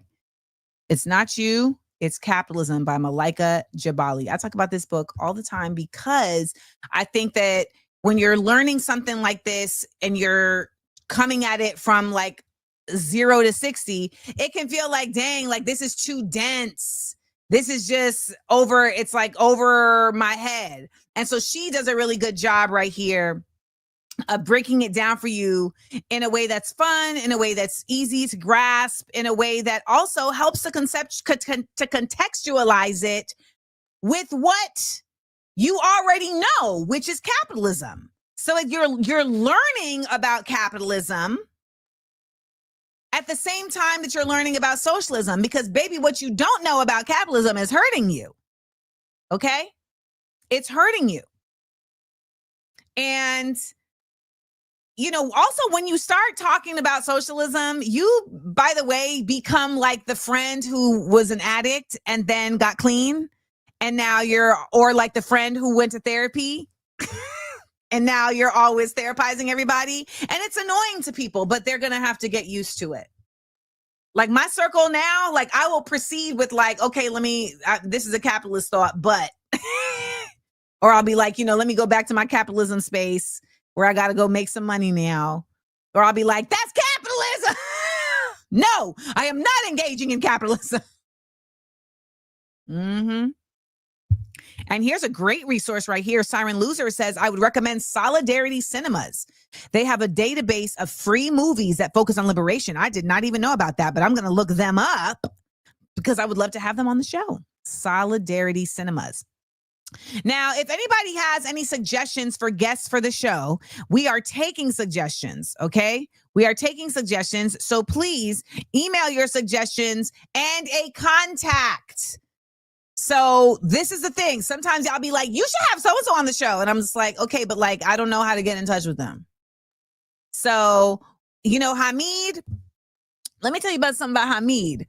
Hamid got Sherilyn Eiffel on Small Doses Podcast. He reached out to her on Twitter, got her, and told her what he was trying to do, got her information, and got it to me, and we made it happen. Okay? So shout out to Hamid because I really appreciate that. So here's the thing. It's hard. Like, you can't be in America and not be a part of capitalism. Like, that's just a real thing. You can't be a part of capitalism. You can't be in America and not be a part of a capitalism. However, like the aquarium and the zoo under socialism or communism would be government funded. And a lot of places like governments and like aquariums and zoos are often like grant funded or funded by the actual like city. I'm pretty like, I don't know if Shed Aquarium is a completely privately funded aquarium, you know what I mean? In Chicago, which is my favorite aquarium, by the way.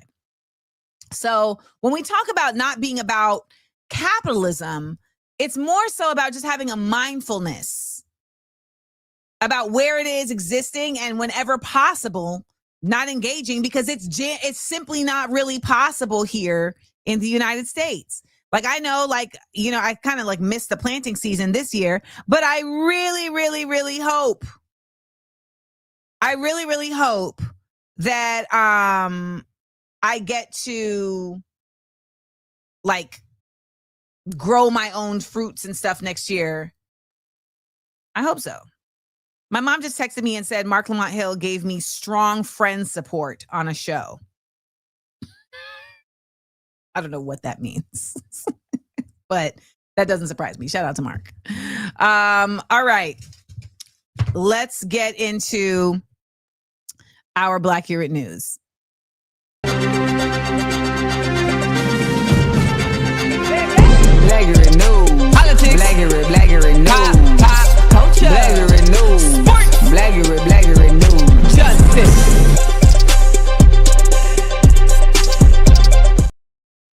So our first story, this is actually a rare one, but we get to do a story of Black joy. I know. So this Trinidadian judge said, absolutely not, Donald Trump. Y'all, I love this story, namely because I really just love her name. Okay? This Trinidadian judge named Sparkle. All right.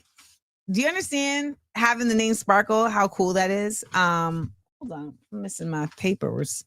Yes, this Trinidadian judge halted U.S. efforts to deport an entire plane of minors. Like, what are we doing, y'all? What are we doing? I just can't even make it make sense anymore. But this Trinidadian and this word always throws me off. Tobagonian judge, Sparkle El Suknanan, who's only been on the bench for 6 months as a federal judge, halted the effort to deport Guatemalan children as the plane was sitting on the tarmac. She said, this temporary block ended another last-minute flurry of legal action over the Trump administration's immigration crackdown. And so she overruled it. They were removed by immigration authorities from shelters overnight, boarded onto chartered planes, and these 2,000 children, a majority of them who are Guatemalan, are currently being held in dozens of shelters. Unacceptable. Why are these children not with their parents? Oh, because their parents have been kidnapped and been put into labor camps. This, I don't, do you all understand what we are in the middle of? Another example of human abhorrence that no amount of technological advancements has been able to sway. We keep thinking we're more civilized. We're not. We just have more convenience. And these children are not protected. They don't have anyone protecting them. It's just, it's disgusting. It's deplorable. Truly. It's disgusting and deplorable. You know what else is disgusting and deplorable? Come on, Burkina Faso. This really just annoyed me. Now, don't get me wrong. Homosexuality is illegal in a lot of places, and a lot of times it's just been on the books for a lot of times, but it don't really be about nothing. But to come now in 2025 and be like, yeah, all the gay Fasos got to sit down. Come on, man. Oh. No bueno, Faso. No freaking bueno. This made me so annoyed. So the military government passed this law criminalizing homosexuality, and it's punishable with up to 5 years in jail. Please explain to me why are we doing this? Some have said that it's the evangelical Christianity that has still, run rampant in colonized Africa that's causing this. But I just was very like, am I going to have to get rid of this flag? Do I now got to, I need to just put a rainbow flag next to it. The irony of homophobia being deeply rooted in POC communities because of colonialism, the thing about it is that a lot of people think that it's because of, messaging that was shared. But another big part of it, I know particularly in Jamaica, is because of buck breaking. A lot of the reason that it exists in certain communities is because of being sexually assaulted by men. And that being the reason for such a deep hatred for gay folks. So this ain't cool. This ain't cool. And Ibrahim, not that you care, but we don't like it. We don't like it. Now, speaking of not liking things, we just talked about Fred Hampton in Chicago standing up. And it looks like the mayor of Chicago, Brandon Johnson, he's taking a page out of his book because he said, I'm going to go to the rally and talk to the people. Are you prepared to defend this land that was built by slaves, a land that was built by indigenous people, a land that is built by workers? Are you prepared to defend this land? The people united will always prevail. I need you all to stand firm, to stand strong. If this president decides to continue to break this constitution, are you prepared to? Now, he been waiting to do that his whole life. You could tell that he been waiting to do that his whole life. But I appreciate it. That's the exact opposite of what Muriel Bowser is doing over there in DC. The exact opposite. And he's talking to the people of Chicago and saying, are you prepared to ride at dawn? Because they coming. This man is over in DC, and everything they doing in DC, they trying to bring over here. Apparently, Portland and Seattle are also on the list. And he said, listen, are you ready, Chicago? What are we trying to do? How are we trying to hold this down? I'm curious to know if he is also having conversations with organizations, and I'm hoping that there's a resistance forming, even if it's in the shadows. Because these so I don't think people really understand that in the United States, individual states operate with their own jurisdiction in many ways.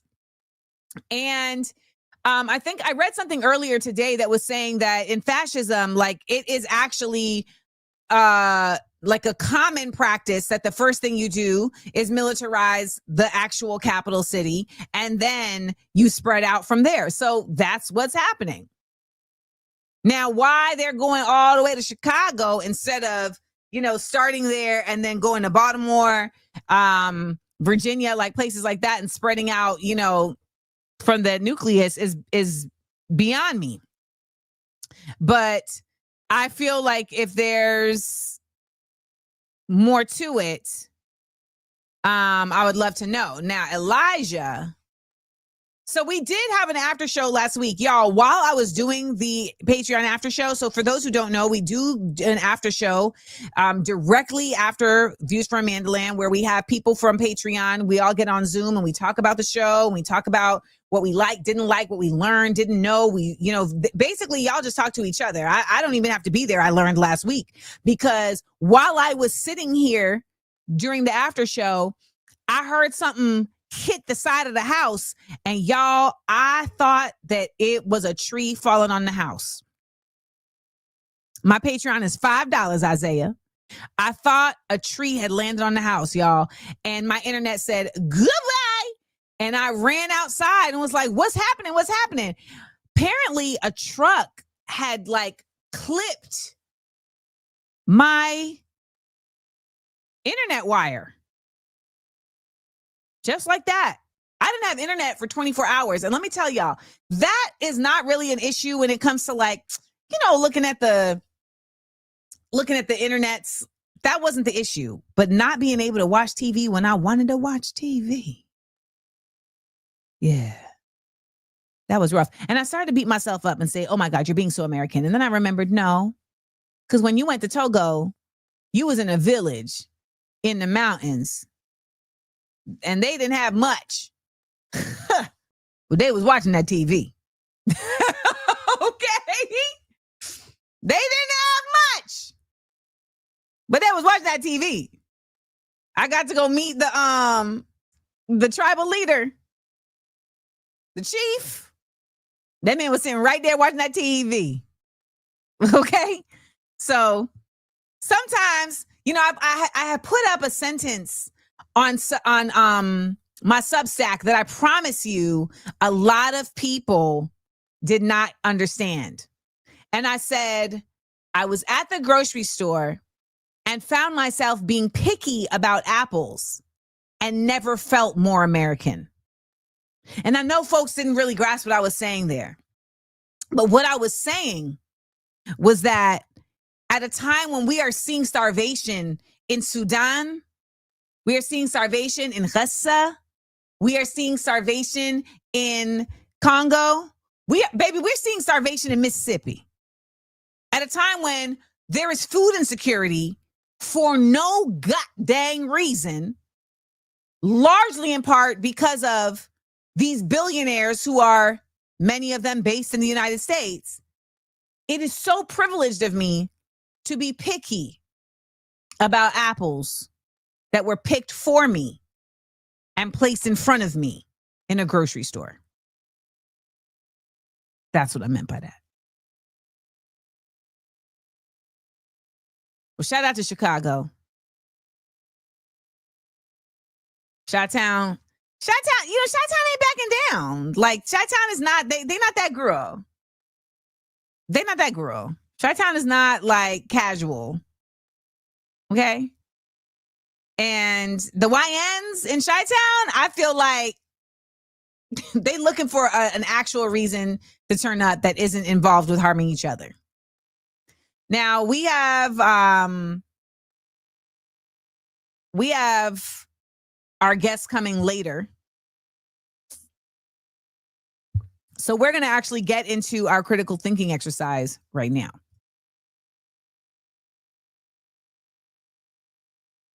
What's happening?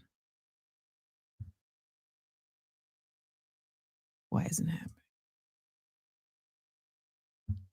What's happening? Why isn't this working? Hold on now.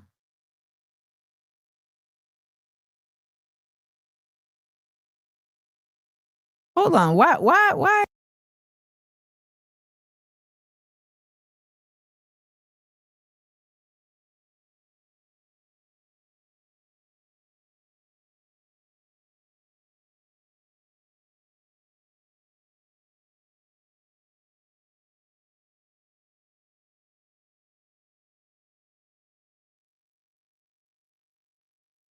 Not the internet going out again.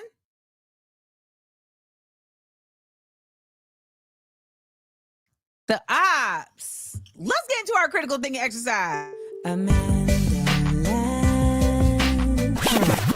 Let's get it.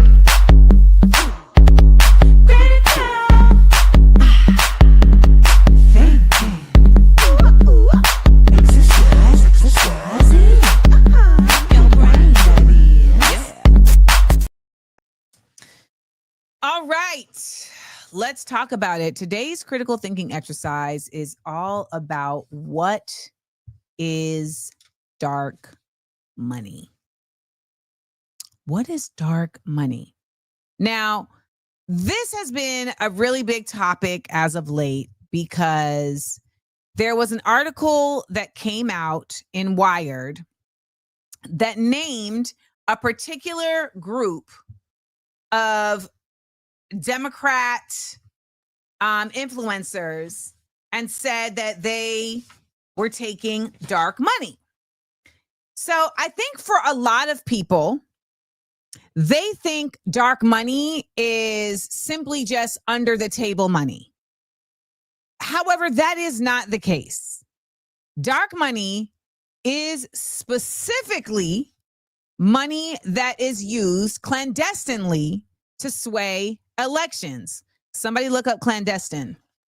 CLANDESTINE.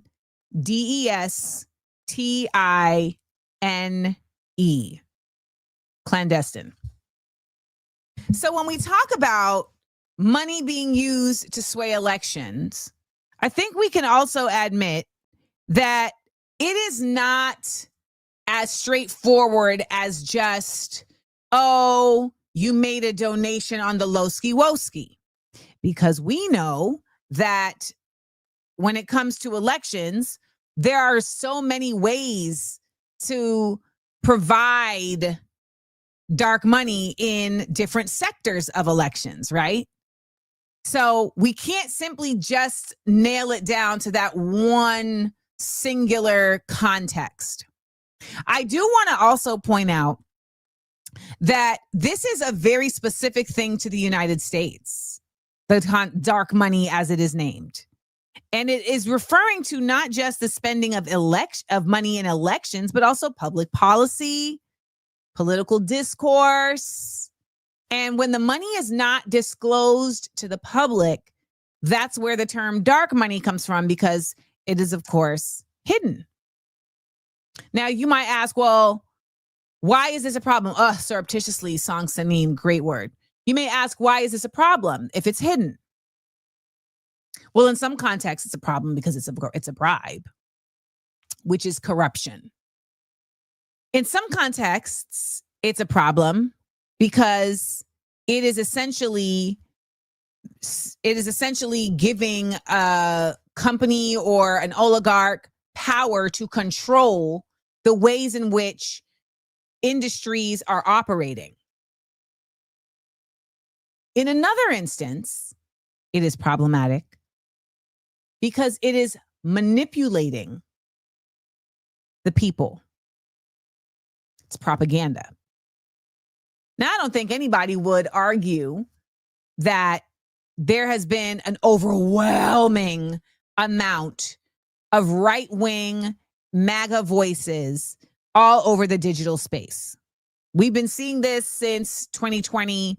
They really got popping.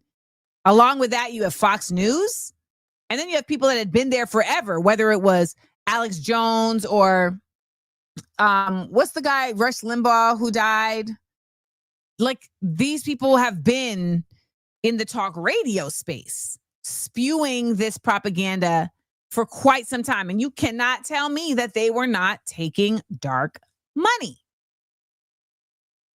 When we talk about the election that was stolen from Al Gore that came down to Florida, well, there's a lot of evidence that shows that there was money being provided to individuals in the media space down there to sway voters to support certain politicians in a certain way. In a nation that is a capitalist nation, it is absolutely absurd to think that money would not be an integral part of elections.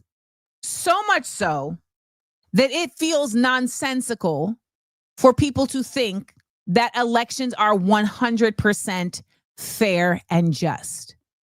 It is literally not possible for them to be fair and just if money is involved and money is not distributed amongst the people of the nation in a fair and just way. Now, when Citizens United passed the Supreme Court, what it did was it named corporations as individuals. See, prior to that, the rule of law was that corporations could only donate a certain amount of money, and that corporations could only interact with campaigns in a certain way. However, when Citizens United passed, it presented corporations as individuals, as people who are now able to engage in donating in the same limitation, within the same limitations as people. Now, one of the things that was born out of this was also the PACs. Now, PACs are political action committees that are basically money pools that are used to fund lobbyists, campaigns, and to donate to other election scenarios. AIPAC is an American Israeli political action. I think it's not committee. They call it something else. But they are a fund that collects money from donors and then uses that money to then donate to different elections and campaigns, and also to lobby. Do we know what lobbyists are? Lobbyists are folks who live on the Hill, y'all.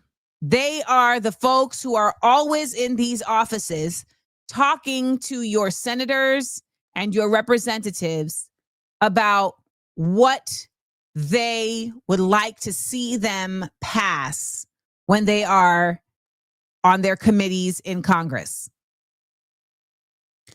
They are lobbying on behalf of certain companies and industries. Are you seeing how the dark money exists now? So even if you can report, oh, well, there's money that was donated into AIPAC. AIPAC doesn't have to report who donated the money to them. They have to report donating money to a certain person, a certain campaign. So who is donating this money? And once they are able to convince these politicians that they can be effective at keeping them in office, well, now they own them. So someone here said Israel is donating this money.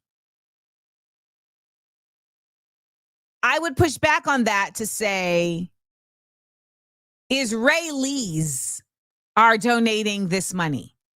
Israel, as we were talking about last week with Jeff Mabute, is a colony of the U.S. It serves a purpose for the U.S. And the individuals who want Israel to succeed see it as a money grab and use it to enhance their wealth and are successful at using its power, its necessity to enhance their wealth. So when I was saying that we should have been challenging Kamala Harris because at that time, the Democrats needed the people in order to be in power. This is a great time for me to show how the Israelis understand that dynamic with the United States and exploit it to their own financial benefit. Israel knows that the United States needs it. So it exploits it for financial benefit while simultaneously putting money back into the United States. So there is a symbiosis here. It's a hand washing hands situation. When we, as the people, were in a scenario where we were voting for the quote unquote lesser of two evils, what we were actually disregarding was the power of our leverage to say, well, you want to be in power, because you have to understand, we're going to be here as the people, no matter who wins, we're going to be here. They are only going to be there if we put them there. And even if the election is rigged, their power comes from us. That's why you have Kamala Harris running all around selling a book. Because her sales come from you. Her relevance comes from you.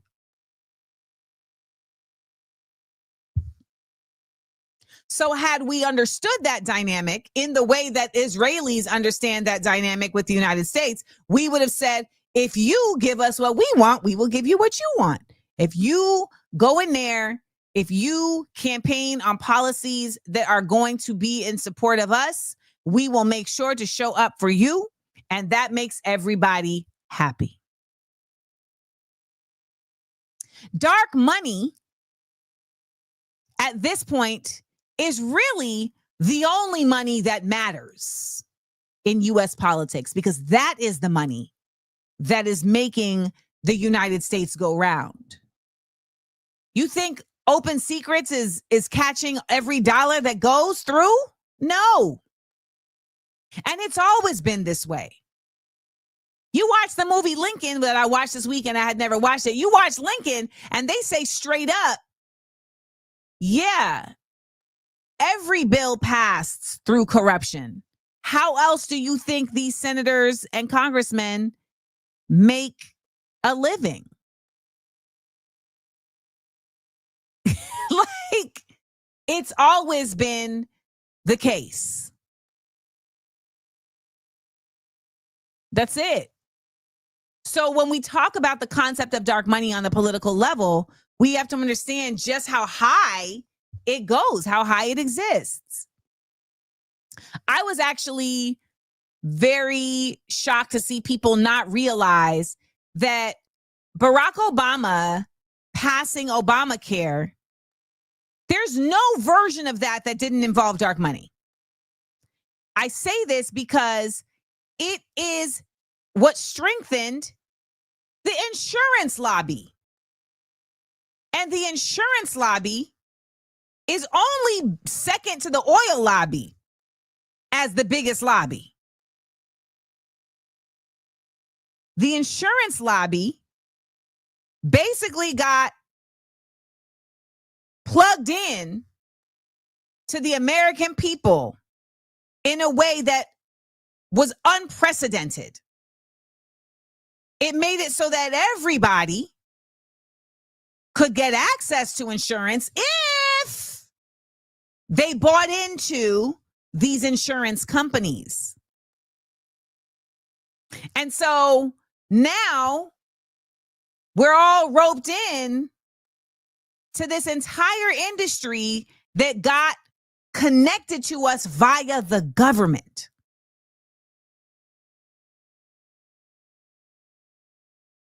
And he made it mandatory to have insurance. And then that got spun by a lot of folks to sound like, no, He's saying you can keep who you have and you can, no, you couldn't. No, you couldn't. So dark money had to be involved there because it's too massive not to. Insurance is a racket. Just think about the concept of insurance. I got to pay every month or every year for protection. Basically, I'm paying into a Ponzi scheme because we're all paying into a pot of money that is supposed to be able to be dipped into when we need it. However, if we ever need it, we get penalized. And we're forced to have it. You cannot own a car and drive it without insurance. It's illegal.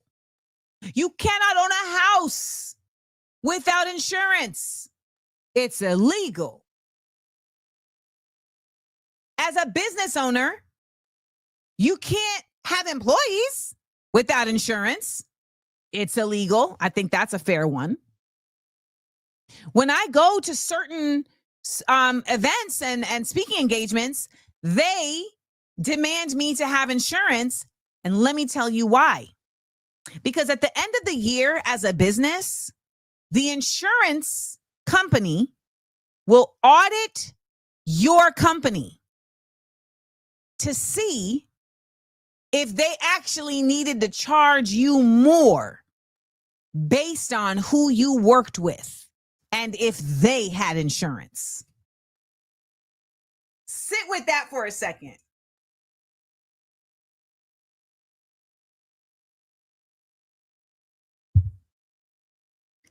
So let's say my company hires a car service to drive me from the airport to my house. They see that in my financial records that I have to provide in the audit. If that driving service does not have insurance, if I cannot provide them, by the way, if I cannot provide them with the COI, the certificate of insurance, if I can't provide my insurance company with this other company's COI, then my insurance company that I pay for insurance from says, oh, no, we got to charge you more. We got to charge you more. I remember going to a dentist in California, and the dental technician was pressing me, saying that I needed to have a root canal. And I ain't never needed to have no root canal. Like, that's just not where I feel like all humans have certain central like ailment centers, and that just hasn't been one of my ailment centers. So I was like, why are you pressing me about a root canal? She's like, well, that's what the doctor says you need. And the doctor is sitting right here. I'm looking at the doctor like, why do I need a root canal? The doctor got her mask on, ain't saying shit. I said, no, I really need to understand why I need to have a root canal. Like, you're not explaining anything to me about what's really going on here. And the doctor was just sitting there meek and mild while the tech was coming at me. And I said, you know what? Get me out of this chair. Get me out of this chair. Because I could feel it. I could feel that they were really trying to pressure me to get a procedure in order to be able to write a particular code that they will send to the insurance company so that the insurance company will then send that money back to them. No. And that's what I met Dr. Tony Henderson, who I'm pretty sure I owe an invoice to. And when I went to visit another dentist, she looked at my charts and was like, you do not need a root canal. What are you talking about? I'm like, lady, Dr. Henderson, I'm just telling you what they told me. She said, no. The only reason they're telling you that is either because they're trying to get money or because they're just not a good dentist. Dr. Tony Henderson's from Chi-Town, by the way, y'all. Chicago. So when we're talking about dark money, you see how we got all the way to dentists? Because dark money is so deeply embedded in our politics, in our elections, in our government, that it travels tentacles. It travels across cancerous tentacles to every reach of our society. If something isn't making sense legislation-wise, you can assume that dark money is involved. Look at the rulings that the Supreme Court has been making for the past 7 years. And then you start looking at the actual money that's been given to the Supreme Court, because they didn't even have to do the dark money because they don't have to report anything anyway. But all of those folks who've been taking them on trips and paying for Clarence Thomas's niece's college, etc., all of them are in industries who those rulings have affected in a positive, profitable way.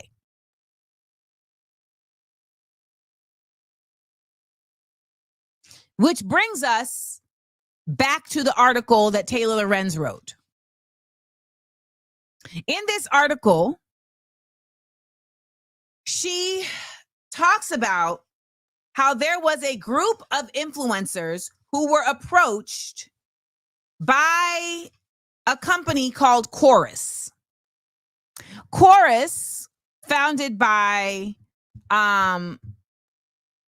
liberal influencer Brian Tyler Cohen, was created to combat all of the, I mean, it literally said this on the site. Like, it was created as a liberal voice to challenge all of the folks who are out here repping for the MAGAs. They offered influencers $8,000. But the problem is not that they were offered money. The problem is that they were told that they have to be secretive. When you're on the internet and you see people do, content that is product placement or that is representative of, a certain ideology, etc., it's supposed to say, and it is funded by somebody, it is supposed to say ad. Because it's supposed to be transparent to you that this is being done in the context of a transaction. However, these folks are being paid $8,000 a month to go forth to create content that would support and promote the liberal agenda during an election year. Now, in this article, she names names, and, some people have said that actually wasn't the case, that they were not policed in terms of what they could create, that there wasn't secrecy. But ultimately, if you were in alignment with this company or this agency or this organization, and you don't have ad at the end of your caption, or you don't have the partnership collaboration, then you're not being honest. You're participating in a dark money exchange around electoral politics. And that is deeply disturbing. And for Chorus to go about this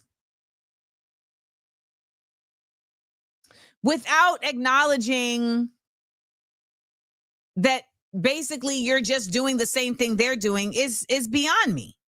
Because really, they could have done this very out in the open, and I don't think anyone would have batted an eye at it. To be quite honest, I think it would have been even better for them.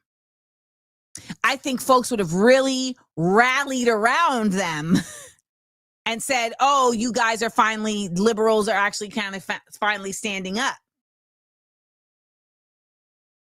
And when you see the response to it, it doesn't seem to be a lot of the folks named actually debunking what was asserted in this article. They just keep saying it was debunked. So I'm like, okay, but you can't just say it was debunked unless you're actually debunking it. But that's what they're doing. And they're all using the same script, which in my opinion sounds very much like you're proving the point. One of the people on here was Aaron Parnas, breaking news. And Aaron Parnas, I know that someone said he's not a journalist, and that's not what does he claim to be a journalist? I actually don't know. But he's not a journalist. I mean, he is a aggregator of headlines. In this context here at this show, I'm not a journalist. I am also reading to you other people's headlines. I'm an educator because I'm providing other information and further context and insight. However, the issue with someone like Aaron Parnas, well, there's other issues. I mean, the fact that he's a Zionist is namely an issue. But when you look at these shows and you wonder why you don't hear these people talking about certain things, you wonder, are they a Zionist? And then you're like, oh, wait, maybe they were just getting $8,000 and being told, don't talk about that. Now, I know that you have people who are like, well, they weren't being told what to talk about. Okay. Even if they weren't being told what to talk about explicitly, we just saw that the DNC has it was either the DNC or someone they paid had a list of topics and words that they don't feel Democrat leadership should use anymore. We saw right after the election that there was a retreat that the members of the DNC had where they released their findings from their postmortem. And the findings was nonsense, but it was out there. You look at a show like The Breakfast Club. Now, I'm not saying that they have received dark money, but just as a side note, if you're talking about dark money like AIPAC, but not talking about why it is problematic, then you're not really addressing the issue with dark money. You're thinking of trailer ends. Someone like, when we talk about dark money, we talk about Jeffrey Epstein. We talk about Rudy Giuliani. We talk about the Rothschilds. We talk about Rupert Murdoch. All of our government is run by money. And we're not just talking about on the top level. You think on the local level, money is not a part of this? Of course it is.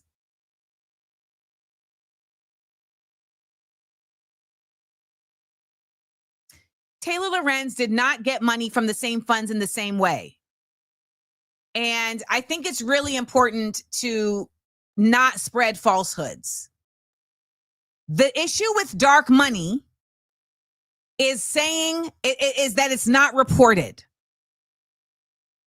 And she doesn't get dark money according to what has been researched. And Chloe Johnson, 3184, you can go talk about whatever the fuck you want to talk about on your page. But what you're not going to do is sit here and tell me what I should be talking about. So you can get her out of here. don't know who you children think you're talking to.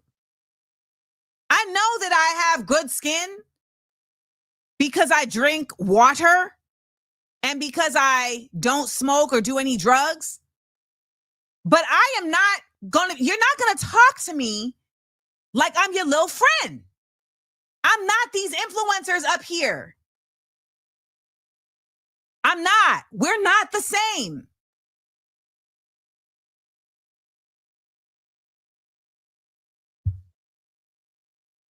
From what I have read, the journalist who made this article, she is a part of a fund that has received a reported donation from somebody else who is a part of Chorus.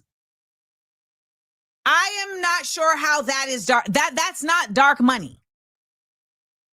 Dark money is Richie Torres getting money and exchanging money with weapons manufacturers while supporting sending weapons to Israel.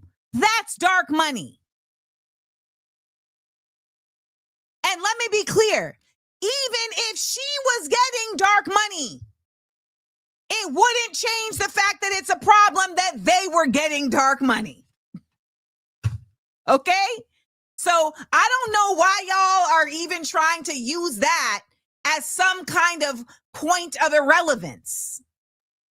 Even if the journalist who wrote about them getting dark money got the dark money, it still makes it a problem that they've got dark money. Drug dealers call the cops on other drug dealers all the time. All the time.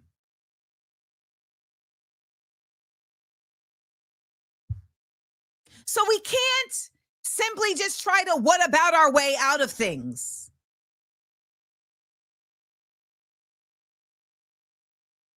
You know, like when people say, oh, you're trying to be racist, you're calling out racism while you're on racist Mark Zuckerberg's app. Like, yeah, that doesn't mean it doesn't exist.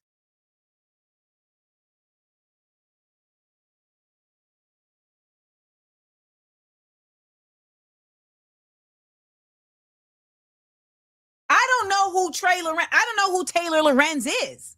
I don't know her as a person. I don't know her history. But what I do know is that I was a victim of a concerted effort by Democrat influencers to undermine me.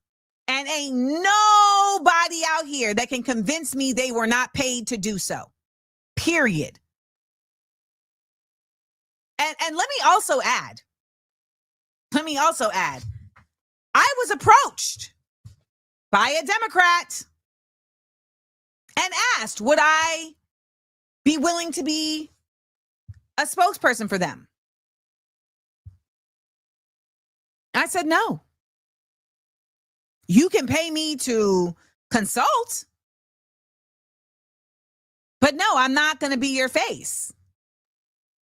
Now, I did not engage in that conversation any further. However, I don't know. Would they have said, okay, we need you to keep it on the low-ski woski?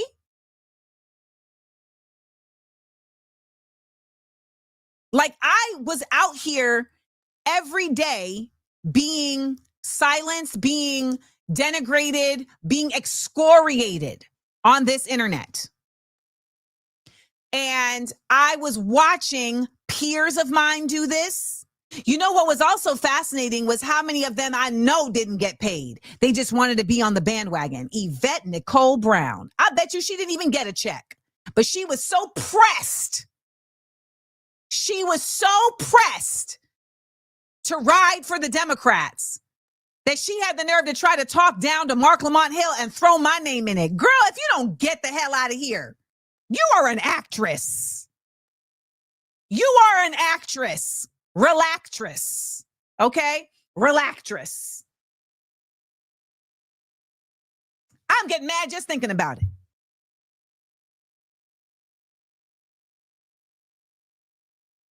We're so willing to throw each other under these buses for a government that wouldn't even provide buses to get the people who couldn't afford to leave New Orleans out of New Orleans during Katrina. That's who we riding for? And we think we're doing the Lord's work? Y'all don't cut it out.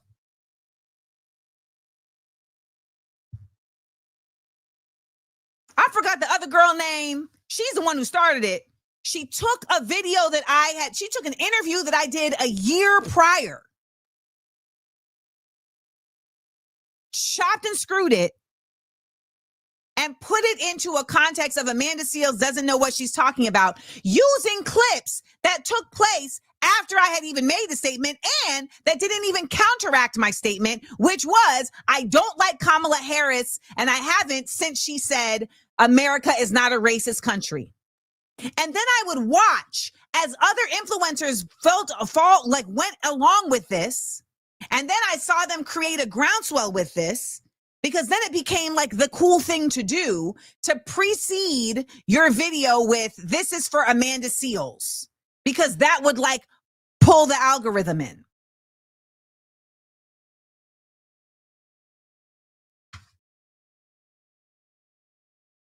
So when we're seeing dark money being discussed and people say, well, there weren't black folks, there was only like 2 black people on that list. That's why it's dark money, because it isn't easily exposed. The fact that we're even seeing one is wild, right? But we haven't seen it.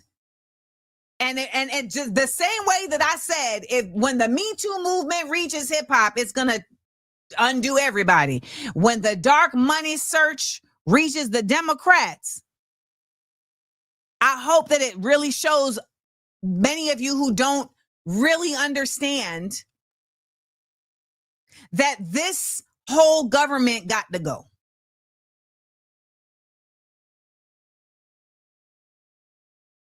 This whole government got to go. Cambridge Analytica. Did y'all know about that? Did y'all watch those documentaries on the internet, on Netflix and such, that talked about Cambridge Analytica? So let's talk about dark money. Now, sometimes dark money shows up not in being paid to lobbyists, not in being paid to influencers, but in being paid to companies that are using information provided to them via social media to control the flow of disinformation to people using social media.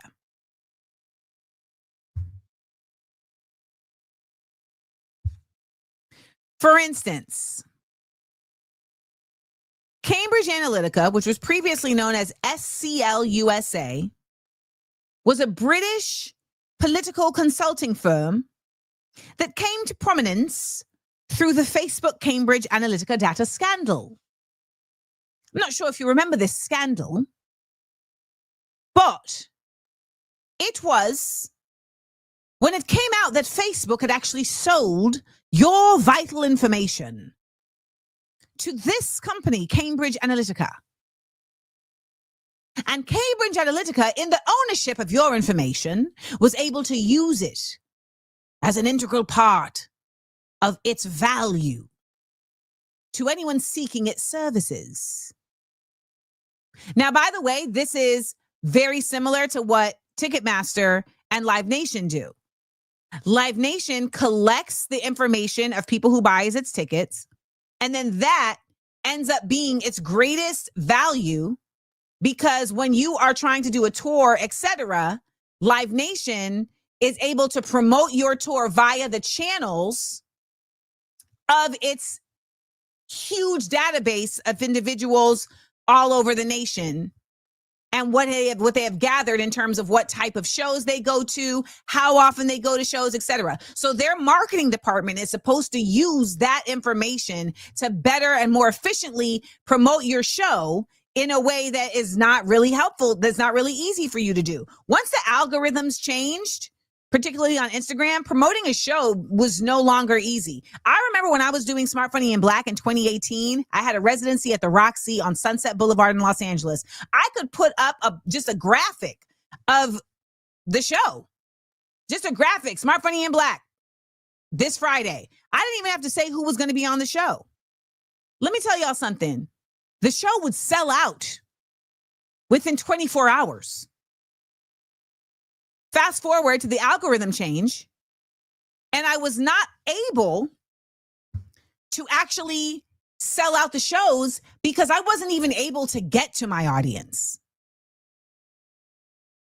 So then you get forced to have to go into partnerships with companies like AEG and Live Nation because they have this database of marketing to get to people directly without having to use social media. But they also charge crazy ticket fees. And they also are dishonest in their business dealings as they were with me. I can't speak about with anybody else, but they were with me. But back to Cambridge Analytica. Thank you, Reese. Shout out to Carol Codwalder, which is such a British name, who infamously broke the Cambridge Analytica story and basically got career burned. But she's now thriving through Substack. That's fabulous. Didn't know that. So here's how Cambridge Analytica worked. The company's owners included several of the Conservative Party's largest donors. See where the dark money is going? Are you listening? This is where the dark money is going. Are you hearing it? This is where the dark money is going. Billionaires, former British Conservative ministers, and the family of an American hedge fund manager. They were all owners. The company combined misappropriation of digital assets, data mining, data brokerage, and data analysis with strategic communication during electoral processes. What it would do is it would use your information that it got from Facebook without you knowing. And it would filter how you received information around the election. It would create silos. So people who were MAGA, for instance, would only get the information that MAGA wanted them to get. And it would not provide them with full pictures of what's actually taking place. Thus, you are now controlling and manipulating an entire sector of the population. If you're trying to get the other folks to move differently, you might be feeding them something different. You might be feeding them apathy. Why vote? What's the point? Forget it. I've now switched from a proper English accent to a Cockney one, but we're working. What's the point? You're not getting anywhere with them anyway. It's a waste of time, innit? Yeah. Fuck voting. Go have a pint. They did this in Trinidad. It's quite concerning that they were able to do this. It's quite concerning they were able to do this. You did not know that you were being manipulated. That is dark money. You were unaware that you were being manipulated. That is dark money.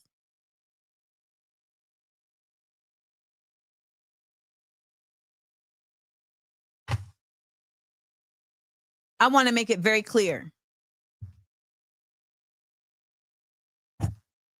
We have to really be smarter about this whole it's causing division nonsense. First of all, there is no connectivity between Democrats.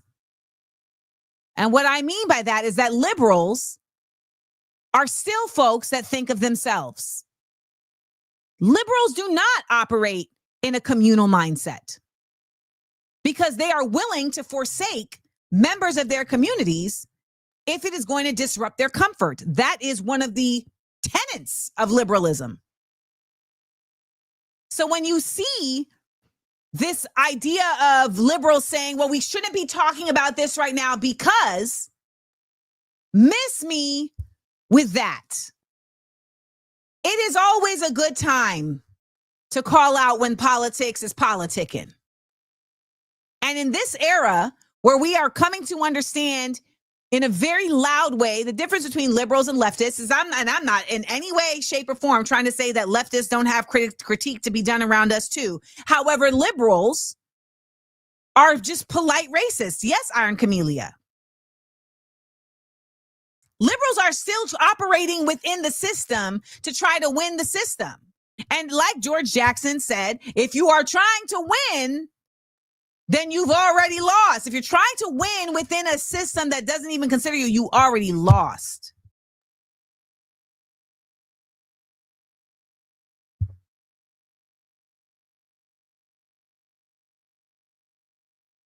So we can't keep falling for the okie doke.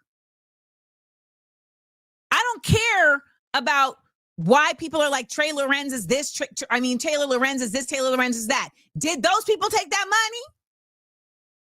Did those people take that money? That's it. That's it. Now, if they didn't take that money, if Chorus wasn't doing this, if there is empirical proof to state otherwise, then there's a conversation to be had about Taylor Lorenz. But all of this attacking the journalist? Are you crazy? How is that valid? And if you aren't attacking the New York Times with the same vitriol, then you ain't really about it. You're not. Because the New York Times has been complicit in the genocide in Gaza, without question, in the same way that the BBC has. If you're not using that same energy to take out the New York Post, which is notoriously racist, miss me. Miss me. You want to talk about hypocritical? That is hypocritical. It's just what it is. Now, you might say, well, how is it hypocritical, Amanda? Because, I didn't know they were doing that. I don't know how you didn't know they were doing that. But there's no version of this story that says to me that there isn't more story. Like, there's no version of the story that says to me there's more story. You're telling me that you're telling me Roland Martin never took any money from Democrats to talk about Democrats? I don't know. I would be really surprised if that were not the case. And I say that because I just be wondering, how are y'all so allegiant to these folks? How? I don't understand it. What is it about these folks, these Democrats that got y'all bending over backwards all the goddamn time? Is it a check? I low key, I hope it is. Because if it's not, then it's your naivete, which then would suggest that anybody who is naive enough to think that they are actually standing for them is not really a valuable voice to listen to. Oh, D.L. Hughley, D.L. Hughley had a meeting, to my understanding. Allegedly, D.L. Hughley had a meeting with Kamala and them. Allegedly.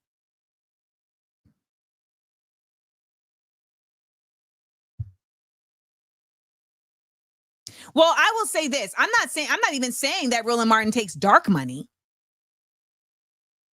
I don't think anybody should be taking any money from political organizations to be their mouthpiece. If you ask me.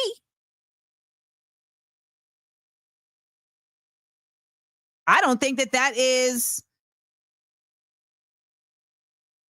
if somebody is taking money from a political organization, then I cannot consider them objective.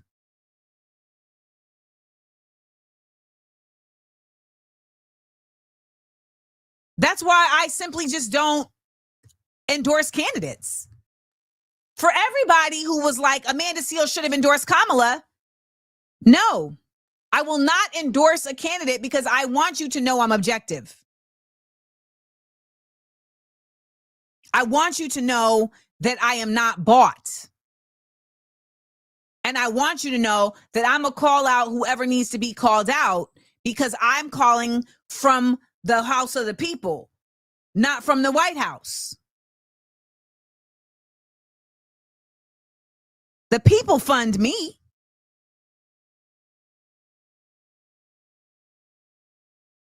Look at that. Candace Owens was paid by petroleum.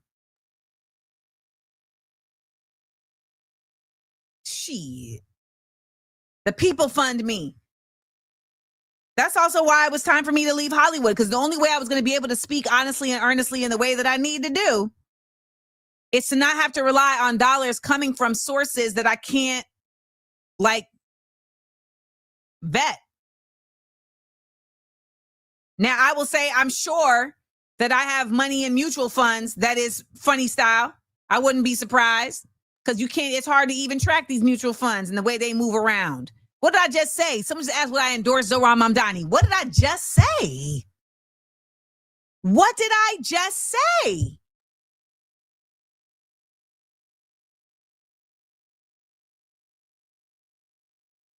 How do I feel about Taylor Lorenz being funded by billionaires? Who's she going to be funded by?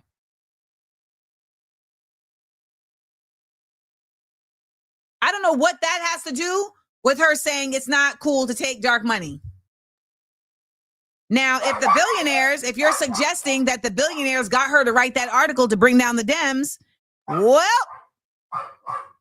if you didn't have shit to hide, they wouldn't be able to bring you down.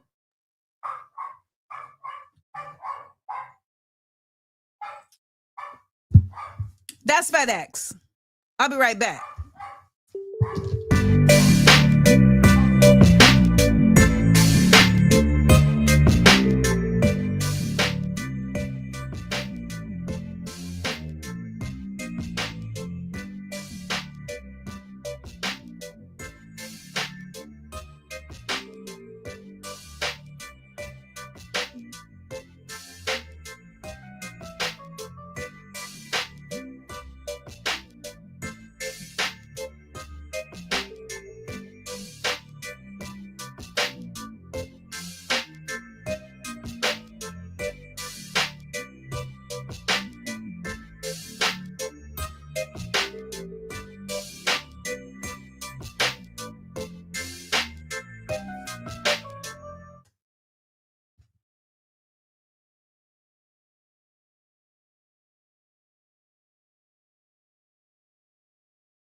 I need a FedEx break jingle. Sign in for a package. Sign in for a package real quick. Sign in for a package. Sign in for a package real quick. Someone said, put that on a banner. The people fund me. I support the people. Yeah, I mean, that's just where we're at. So, there's just really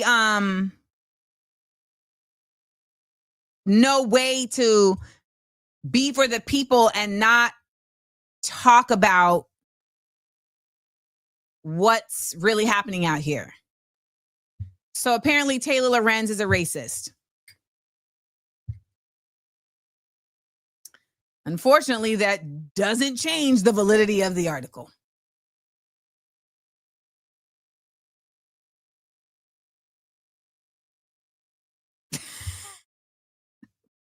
I love when people just say statements.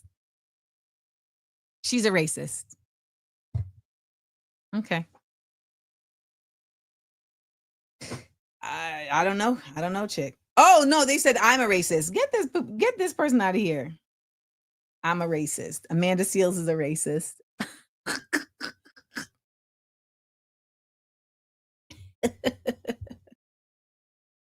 So there you go, y'all. That is dark money. Dark money is money that is used under the table to affect elections, legislation, and really anything in the political space. And the truth about dark money is that it is really pervasive. Now, there are, I think, 27 states up to now, or 28 states up to now, that have said on the books that they are not allowing dark money into their elections. But one of the problems is that dark money or unreported money can also be used to fund things like paying for new election machines, right? Paying for new voting machines, paying the volunteers, etc. And so now that these, I'm about to have some sushi after this. I just had a craving that was crazy. Now that these organizations, now that these states are saying like, okay, we're not going to allow dark money to be involved anymore, you would need to then allocate money in your budget to cover for that which you are no longer funding with dark money.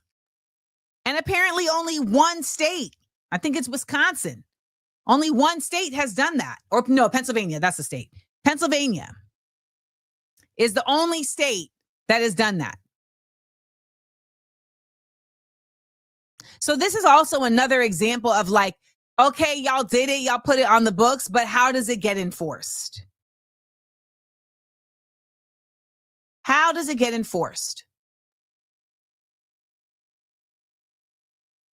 So the only way this changes is a change in culture. The only way this shifts is a shift in mindset.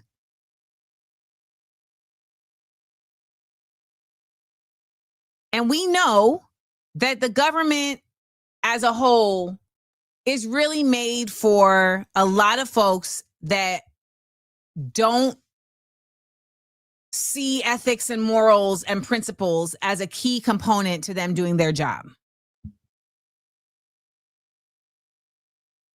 They know that a lot of people go into those positions not because they want to be useful, but because they want to feel powerful. So they end up doing whatever they can to keep that position. And if that means just passing laws for the sake of passing laws, then so be it. It makes them look good. If that means just bringing bills to the floor, just to bring bills to the floor, then so be it.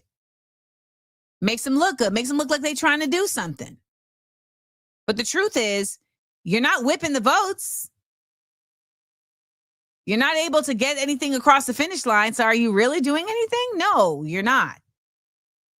You're not really in a position of power. This weekend, I started to watch, I watched one of the Katrina documentaries. And there were 3 others.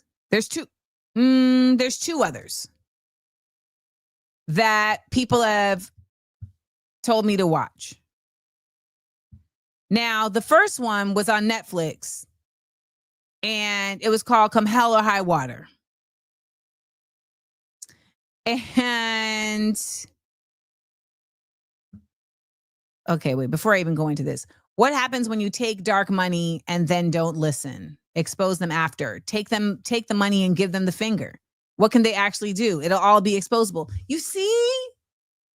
Yes.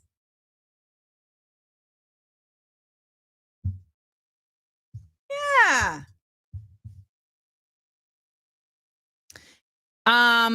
Actually, Before we get into Katrina, I actually would like to take this time to talk about something that is really just like, it's kind of nonsense. It is actual nonsense, but we need a little balance. We need a little balance. Okay. So we're going to do this. Hold on one second, because I just talked for an hour and a half. That's a really long time.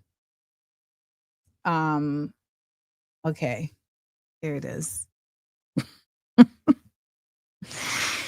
I saw this video that I'm about to play y'all this morning, and I said, now hold on. I'm going to talk about the Katrina documentaries. Don't. I'm going to talk about the Katrina documentaries. But yes, it is time for some recess. It is time for some recess. So I saw this video this morning, and I said, I know you effing lying. This man really did this. Like, he wasn't forced to do this. He wasn't like tricked into doing this. Like, he really like signed up for this. Yes, he did. Stages in my life. One was getting braids. This started with him saying, I've had 3 important stages in my life. I knew, I was like, oh, people are gonna be like, he's getting braids, like midlife crisis braids. Have you not always had them? No. I've never known you to not have them. Well, that's because you know absolutely nothing about me. I know zero things about you.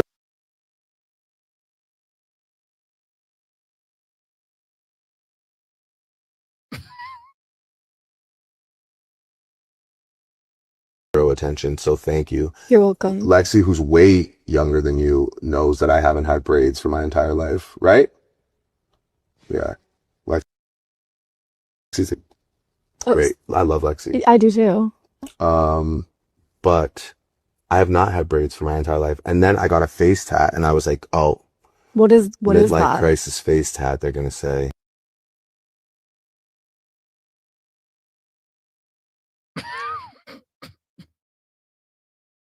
What is that of? My mom's initials. What are they? SG. Oh. Sandra Gale.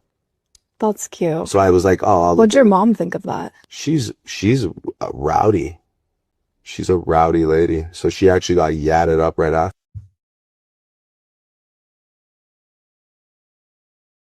after. Good for her. Yeah, she got a fucking super yad on her arm.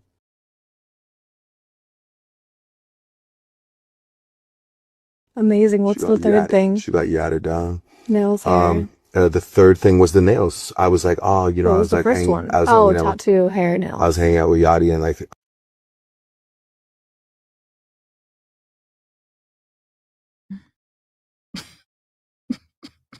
Y'all. I was like, fuck, man, I bite my nails like a lot.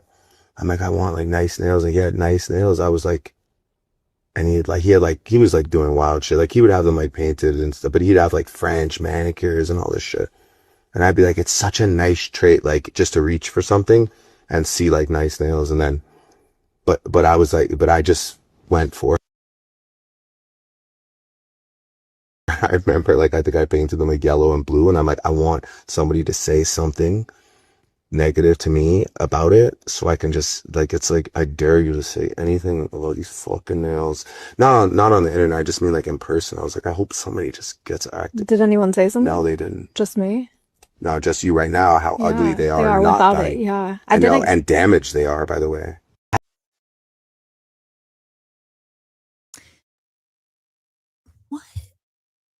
What happened here?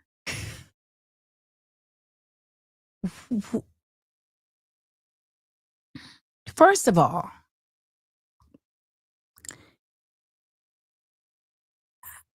if I hear Drake say nigga again,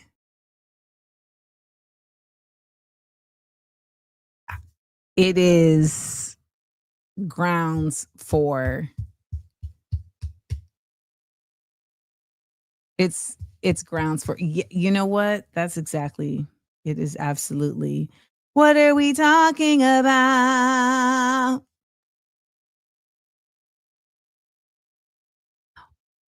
Y'all, okay, Somebody said y'all made this man famous. He had good songs.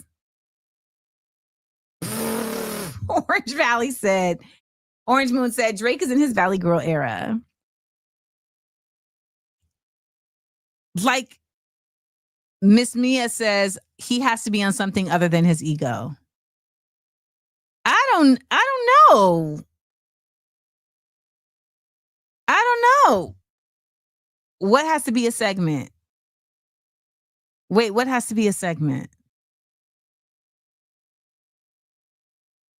Like, I don't understand why he would do this. Okay, so like one time, Vanity Fair did this like whole like photo shoot. Like it was an extensive photo shoot that Annie Leibovitz had done with different rappers. And I distinctly remember that Nas was in like a corncob hat, like a Music Man type, like old school, like candy stripe, like what's that? What's that they wear with the I forgot what it's called. Anyways, he was wearing this like outfit and he was in like a little boat, like a super duper little boat. And I just remember my mom being like, why would he let them put him in that boat? Seersucker. That's what it was. I remember my mom being like, why would he let them put him in that boat? Why would he let them hit him in that boat? And I was like, exactly. Like, why did you let them do that to you? Right? But sometimes, what can you do? Drake, he went and did this by choice. Reese is giving it to you real, because Reese said he won't sit down and do an interview with anyone he can't entirely dictate the atmosphere and edit of. When Elliot Wilson and B-Dot went to his house, it was a struggle to put out the interview. Well, first of all, it's fuck B-Dot every day. Okay? So let me just say that. It is fuck B-Dot from sun up to sundown and back around. Because B-Dot wanted to be a little chatty Cathy. And in the middle of an interview with Boldy James, ask him, so tell me, Boldy, is it true that Amanda Seales owes you money? Mind you, B-Dot had DM'd me 2 days before the interview went out to say, hey, just wanted you to know I interviewed Boldy and you came up in the conversation. Now, wouldn't that lead you to believe that Boldy brought it up? No, you brought it up. You brought it up. A little gossip girl, grown men in their 40s. You brought it up, then had the nerve to DM me about it like we were homies, because I thought we were. And then when I watched the interview, you are chuckling as this man sits here not only lying through his teeth, but denigrating me. Saying I'm obnoxious, saying that I did him dirty. No, I did not. And B-Dot sat there and chuckled along with it. Why? Because B-Dot wanted to be cool in the midst of a street nigga. Because B-Dot felt like he was doing hip-hop journalism. While he sat there and didn't push back when a 43-year-old man claimed that he didn't know what paperwork to sign or how to get a check cashed because he's a street nigga. And thus, it was my responsibility to do that for him, even though I got him money for it. Yeah. I know we just dovetailed, but you brought up a name that I thought D-Dot was the homie. When I tell y'all I thought D-Dot was the homie, I really did. And I said, wow.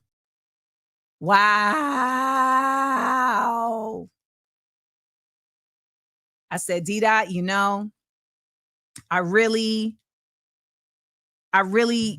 always thought you were different. You were such a gentle soul in this space of like hyper toxic masculinity.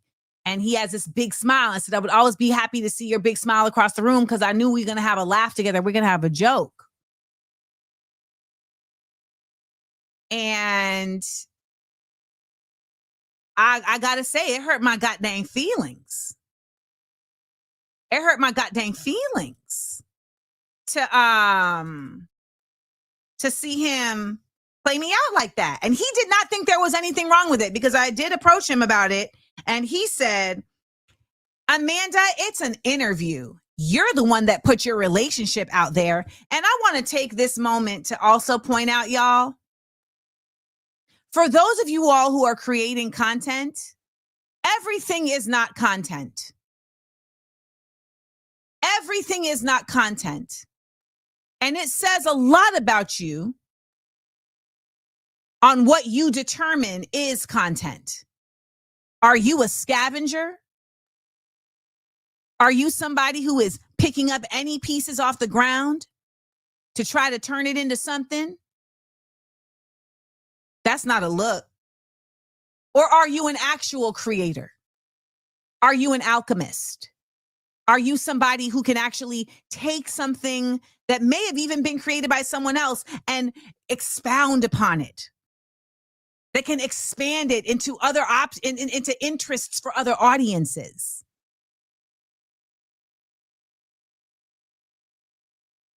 Because this word content creator is real loose out here. Some of y'all are content creators, but you're not a content creative. And I want to make that distinction very clear. A content creator is someone who is just making stuff to make the algorithm algo. That's what you're doing. You're just throwing anything out there. You're grabbing it from anywhere. And you're trying to put it out there, encase it in some sausage wrapping. You're making hot dog level work. It's the scraps mushed together in an attempt to make it palatable. No, a content creative? That's different. A content creative is someone who is thinking not just with their pockets, not with just with their ego, but they're thinking with their heart and mind combined because they're making art or they're educating. They understand the reality is that this is the space here where we get to be connected to the most people ever. They understand the responsibility of that, the obligation that comes along with that. They don't engage in clickbait, at least not intentionally, for the sake of simply just trying to get seen.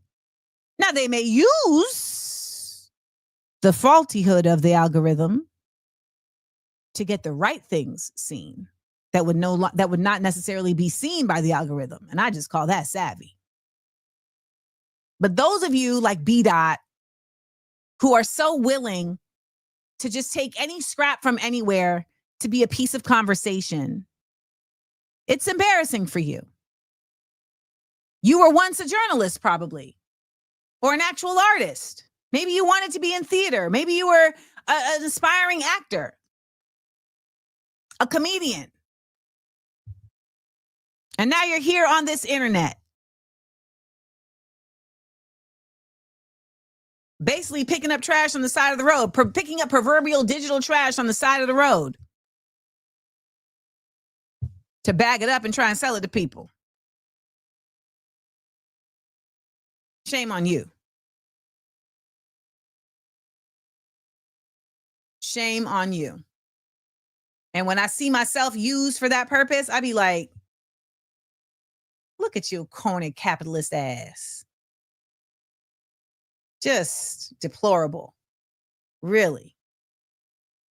Just abhorrent. So that's how I feel about that.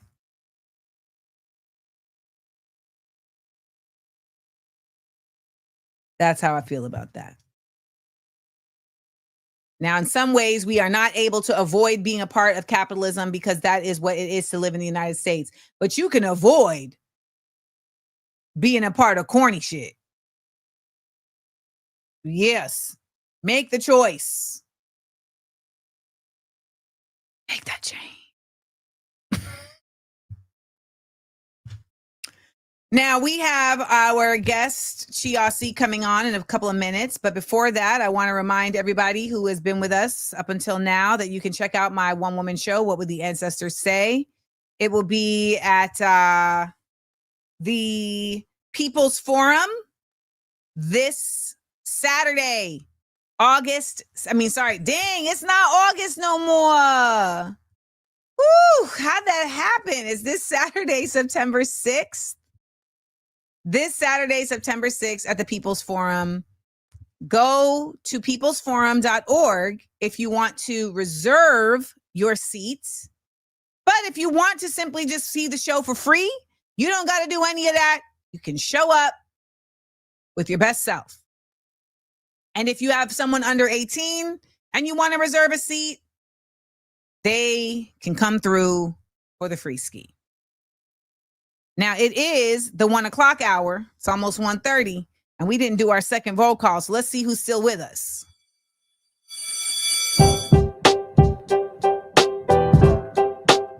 Sha-la-la-la-la-la. We almost there, y'all. Almost there. Hey, AmandaLanders here to learn. Drop in and tell me where you're watching from. It's the second roll call of the day. We know we coming long freight from 10 a.m., so who's with us? AmandaLanders here to learn. Drop in and tell me where you're watching from. Boise, Idaho, Washington Heights. We still are in the occupied DMV. Kansas City, New Jersey, Fort Worth, Texas. Reese is still tapped in from London, Indianapolis, Indiana, Brooklyn. We got Dubai in the building. Ooh, Thibodeau, Louisiana, ATL, Charlotte. We got Minneapolis, Yucca Valley, California, Elizabeth, New Jersey, London, South Carolina, Nottingham, UK, East Hampton, New York. Hey, AmandaLanders here to learn. Drop in and tell me where you're watching from. Worcester, Massachusetts, it's wicked hot. New Haven, Connecticut, with lots of exclamation points. Still in Sweden, Sarah. Berkeley, California. Nairobi, woo! Jumbo. Los Angeles, Bay Area. Wales, Vagina. Oh, I get it. Fort Worth, Texas. Jacksonville, Duval, Montreal, DMV, Worcester, East Orange, New Jersey, Sacktown.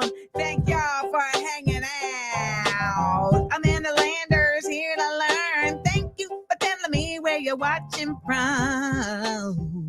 And Hawaii. Aloha. All right, y'all. Our guest is here, and so let's get into it. Get your questions ready, because it's time to get politically pressed. We want public servants who are down to protect. We the people. We're politically pressed. Hello, Chi. How are Hi, you? I'm doing so well. How are you? You guys got your second win for the day because the energy is here with us, baby. No, listen, I am such a fan. My entire office is like geeked that I'm doing this interview. So thank you so much for having me on. No problem. Thank you for joining us for our segment, Politically Pressed. Now, in this segment, Chi, we are really speaking to you as a person in politics. I don't want to know about your mama. I don't want to know about your interests, what ice cream you like, etc., unless it is an effective tool to applying to how you make decisions in your position. Now, would you please let the people know what political office you hold currently? What's up, y'all? I'm New York City Councilmember Chi Osse. I represent parts of Brooklyn, including Bed-Stuy and Northern Crown Heights, where I'm from. And yeah, the New York City Council is a 51-member body. We're like the House/Senate in relation to the mayor's office, who I guess acts as the president of New York City. And what made you decide to go down this road? Yeah, it was the summer of 2020 where many people, including myself, took to the streets of New York City, pissed off after the murder of George Floyd, but also the consistent acts of police violence against Black people. I took to the streets protesting for Black lives and ended up organizing a lot of the protests that took place on the ground in New York City at the time, honing in a lot of attention and pressure on the powers of our local city government. The New York City Council negotiates and votes on a now $113 billion budget. That's a bigger budget than 47 states in this country. That's a bigger budget than some other countries in this world. And when I saw that my own council member was not voting to divest from the NYPD at the time and reinvest some of those resources into our education systems, into our sanitation services, into mental health services. I said fuck it and decided to run for office myself. So I had no prior experience in politics before. I had this lived experience of growing up in Brooklyn. I had this passion for change that I wanted to see in the city that I grew up in, and decided to run a extremely grassroots insurgent campaign against a 40-year Democratic establishment. Now, tell me this. How long have you been in office? I've been in office for almost 4 years at the end of this year. And how long is the run for city council members? Like, how long do you get to stay in office? Yeah, 8 years in total. 8 years is a big commitment. Yeah. But also like term limits are amazing and they don't exist in Washington, but I'm so happy term limits exist in the city council. So in explaining the term limits to folks, it's 8 years in total, which means what? Like, why do you say in total versus, is it 8 years straight or is it? Yeah, so there's several races I had to run. I won during a redistricting year. So because of that, usually a council member, when they win, they have 4 years, run a race, and then another 4 years. My first term was split into two. So I had 2 years, had to run a race, had 2 years, just won a race. Now I'm in my final 4 years. All right. So yeah. Do you have any desire to go into other phases, other spaces of politics after this? As of now, I don't see that for myself. I like how local city council is, right? You're on the ground, you live in your neighborhood, you're not going to DC. Even though money exists within politics on the local level, there's certainly less money, less vicious ghouls, right?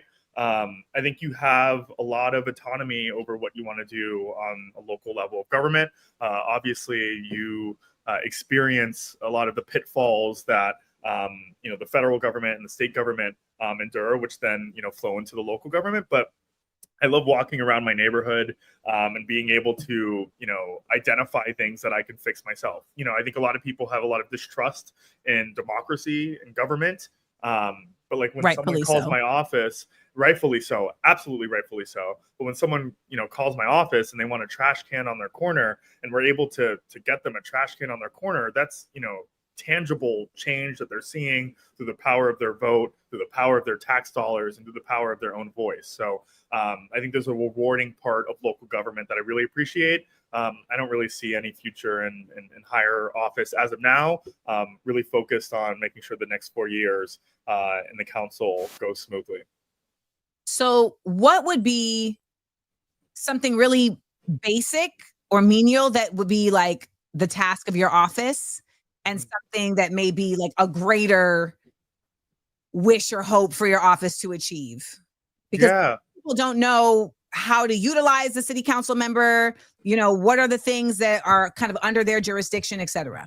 Mm-hmm. So we have 3 huge, maybe 4 huge responsibilities. We vote and negotiate land use within our district. So when housing goes up, how to push for affordable housing, investments that go into a neighborhood. We vote and introduce legislation, so laws that impact people who live in New York City. We vote on that $13, $14, $15 billion budget, depends on the year and how big the budget is. And then also constituent services, right? We are the middle person between our constituent neighbors and agencies like the Department of Sanitation, Department of Health and Mental Hygiene, Department of Education, and help people, with a lot of the bureaucratic BS. I think on the minuscule level, something that I really want to change in the long term is obviously street sanitation and the rodent problem within New York City. In order for us to do that, we need to containerize trash. In New York, it's a very, even though New York is a walkable city, the United States of America is a very car-centric country. And because of that, when it comes to removing parking for solving issues like, the rodent problem and containerizing our trash, we experience some obstacles. So that's an issue that I really care about. And then in more macro sense, it's gentrification, displacement, and housing, right? We are experiencing a lot of displacement within Bed-Stuy and Crown Heights, which is a rapidly gentrifying community. I saw the largest displacement of Black people within my community from 2010 to 2020 compared to any other neighborhood within New York City. A lot of that has to do with the housing shortage that New York City is experiencing. A lot of it has to do with warehousing of vacant units within the city. There's a lot of housing problems that impact the city because I always say what the oil lobby is to Texas, the real estate lobby is to New York City. So I think that's one of the larger priorities that I have been making some accomplishments in during my time in office. So now that you are at the ripe old age of 27, according to the internets, is that accurate? Yes, it's true. Okay. How has your youth compared to these elders who are on the city council? Yeah. How has that been received by them in terms of what you bring to the conversation, what you bring to the table? Mm-hmm. I think at first there were a lot of people didn't really take me seriously, right? Even when I was running for office, the age was both a blessing. How old were you when you ran? When I first jumped into the race, I was 22 years old.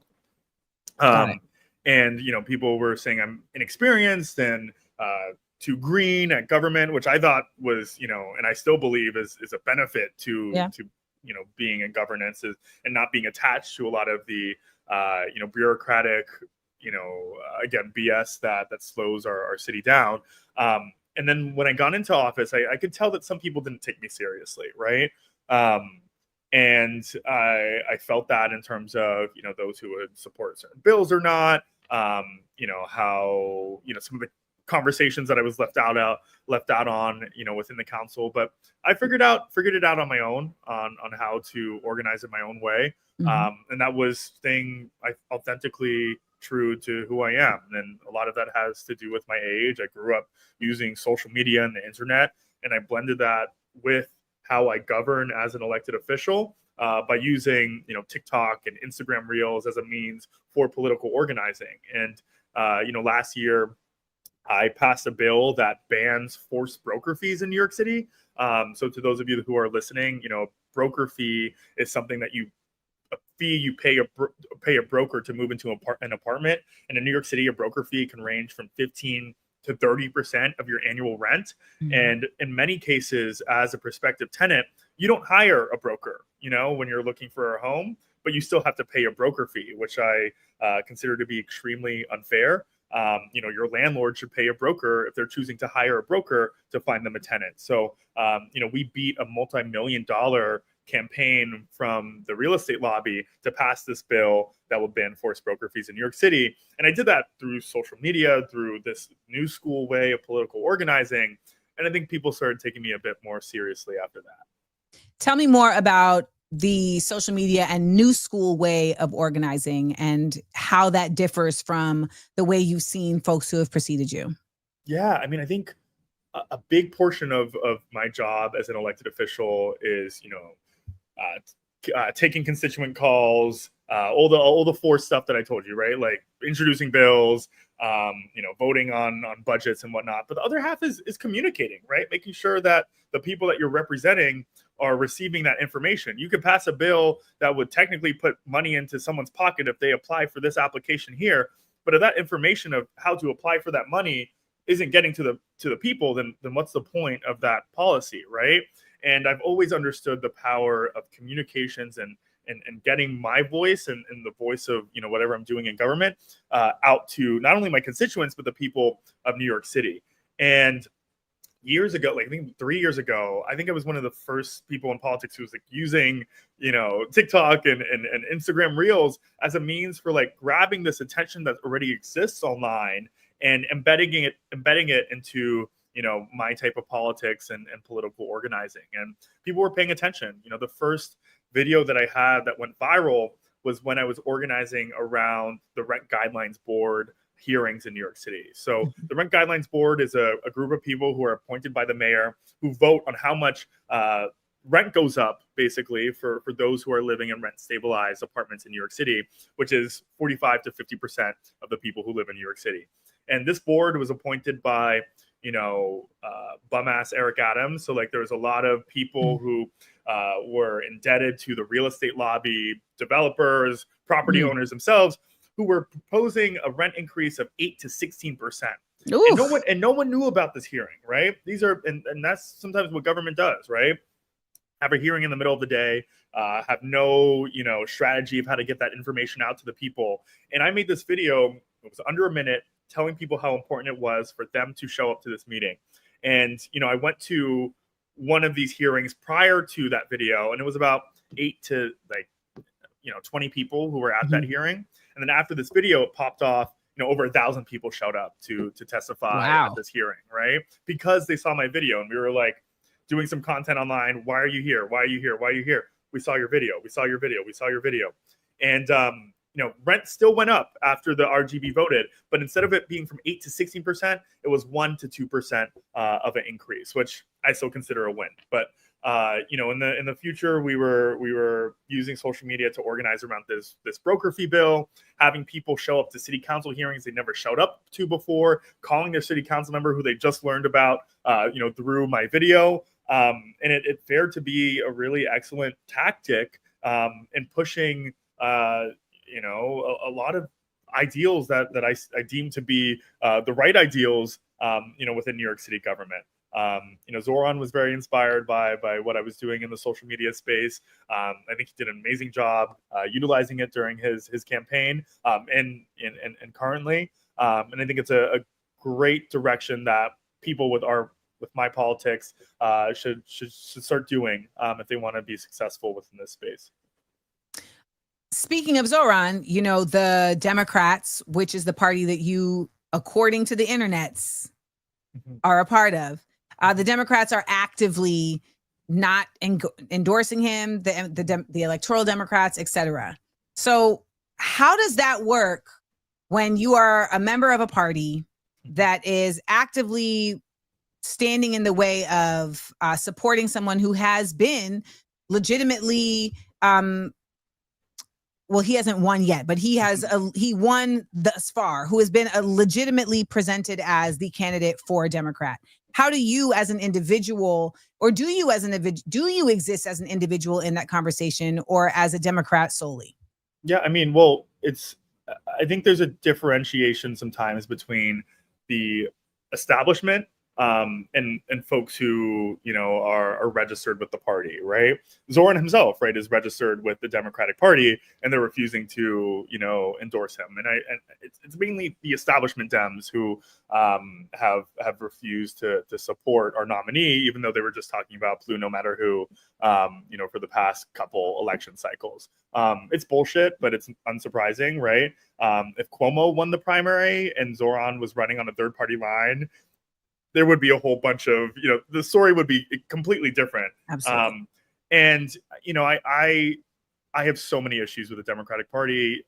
It's a reason I ran for office in the first place. I believe that change can come electorally. I've seen it through the work that I do myself, through a lot of people who, I caucus within the city council, especially on the local level.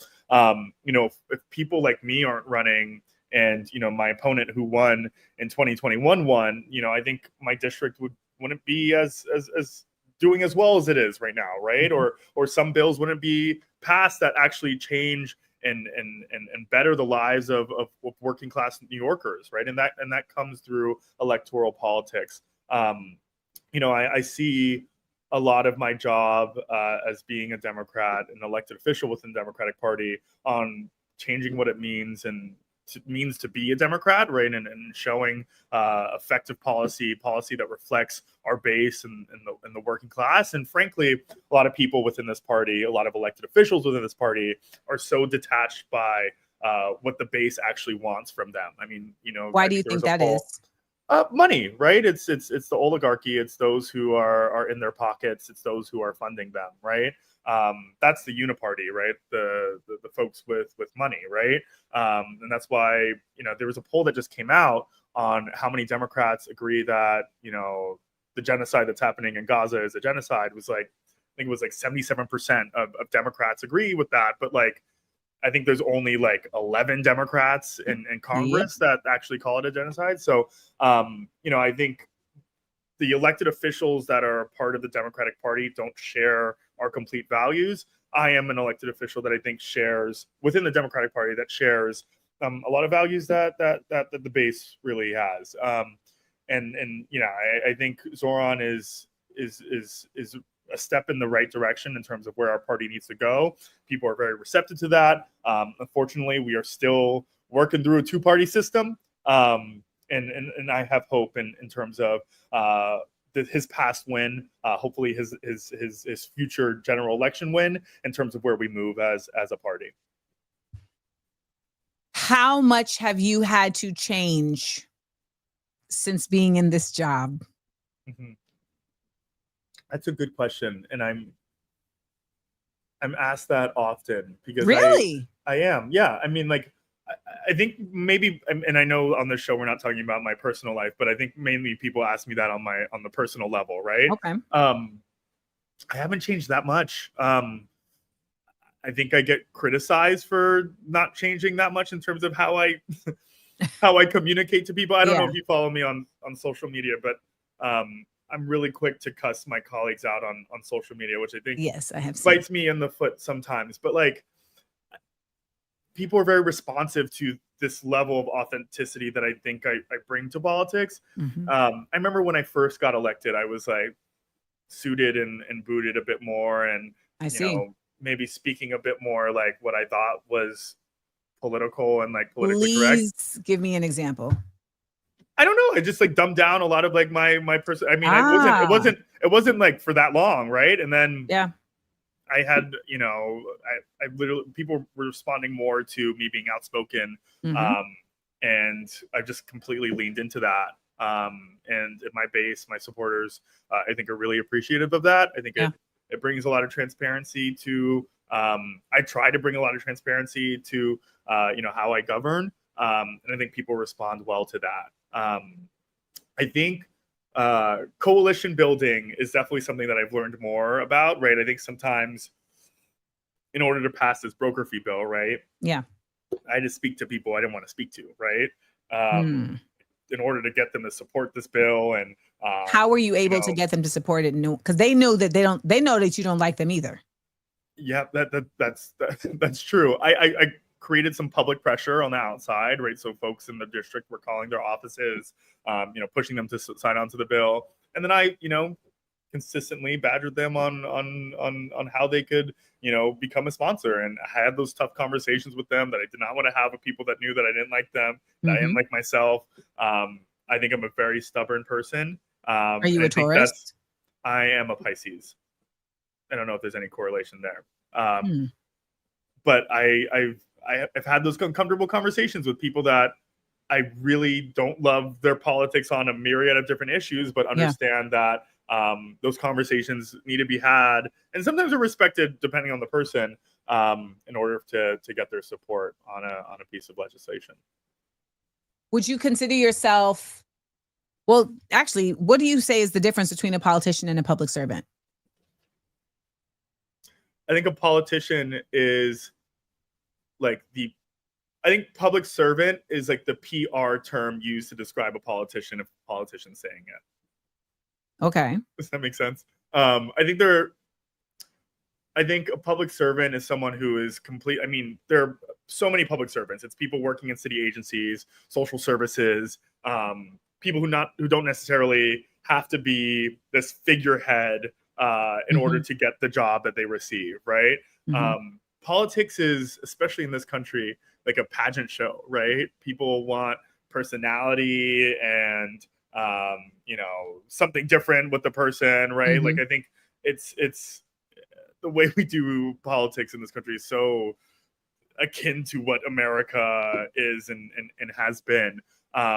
There's a lot more personality, whether fake or authentic, that exists within politics rather than public service. There are a lot of public service servants out there who are not accredited for their work, right?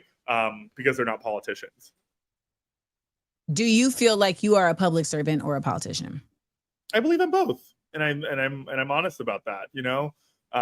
There is a level of theater that is in politics, right? That is sometimes necessary to create change, right? Or create excitement about it around the issue, or to garner attention, to organize people to win an election or help others win an election.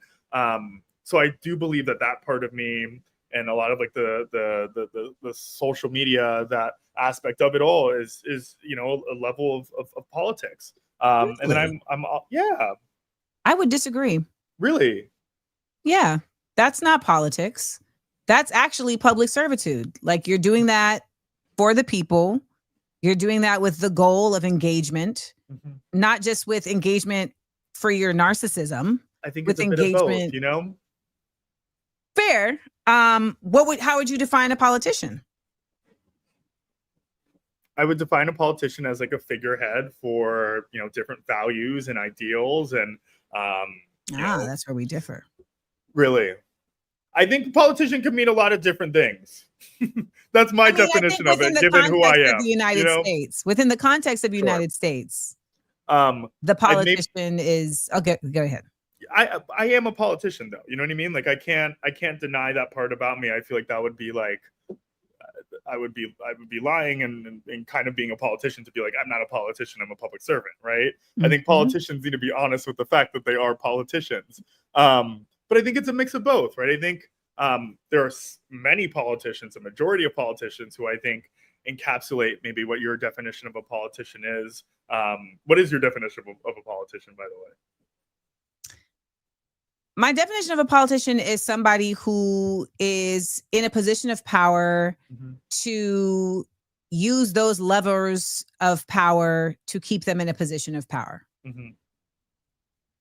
Yeah, I think a majority of politicians fit that description. And I'm sure many people say that or can say that about me, which I think is, a reasonable critique. I put myself in that position to be called that.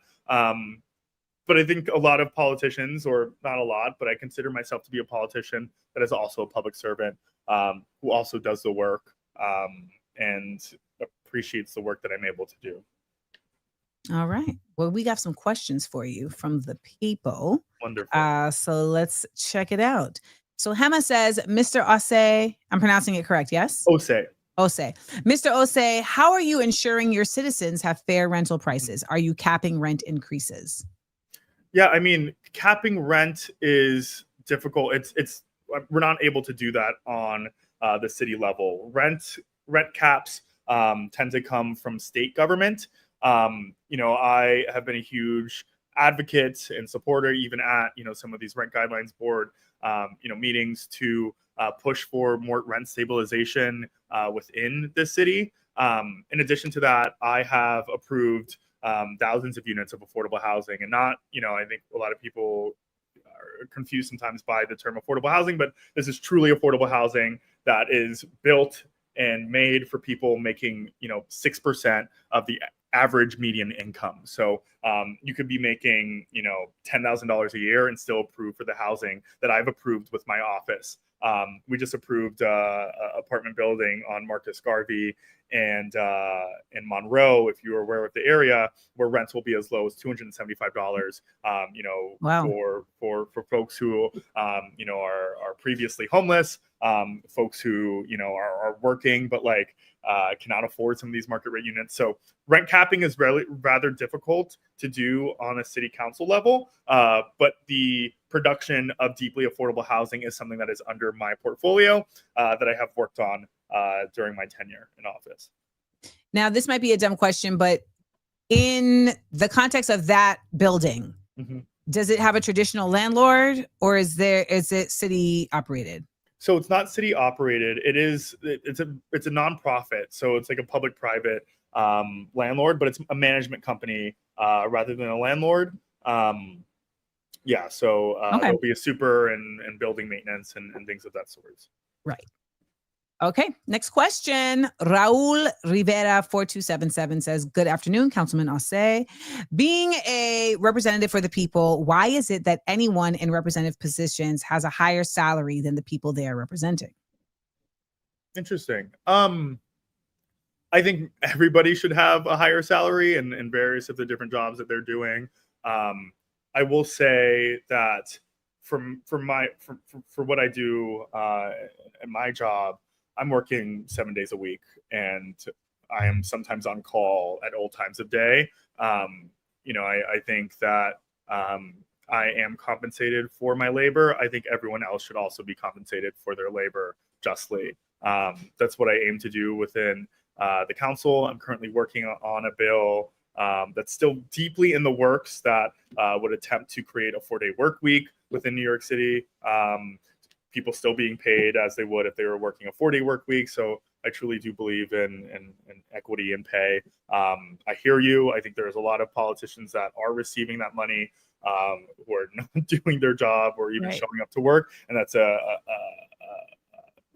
very reasonable critique. I do believe that I am compensated for the work that I do justly, and I think everyone else should be as well. That was a very good politician answer. Was it? Yes. See, politician and public servant. Next question. Freedom for Sudan asks, Mr. Osse, how can your office best use local action to drive global advocacy on crises like genocide and famine? And she's actually from Sudan. Oh, wow. I think because there's, in the city council, in terms of where our powers lie, it can be rather difficult around things that we can tamper within international affairs. I have been an advocate for the Not on Our Dimes Act, which is something that Zoran actually introduced as an assembly member, that I've supported within the city council, that will cut off or not give tax dollars to nonprofits that are funding illegal settlements within the West Bank. So that's something I've been a supporter of. I'm a supporter of what's happening on the city level with Comptroller Brad Lander and cutting off some of the city bonds that are granted towards the state of Israel. In my own capacity, in terms of what I'm able to do, on the city level, and what I'm able to do with my platform, is we try to do as many fundraisers for small, organizations that are doing aid work both within Palestine, as well as hopefully Sudan. If you have organizations that of that need our support, would love to know about that. But have also done some support for organizations that are doing groundwork within Haiti. So I think that's where I try to do my work. I am Haitian.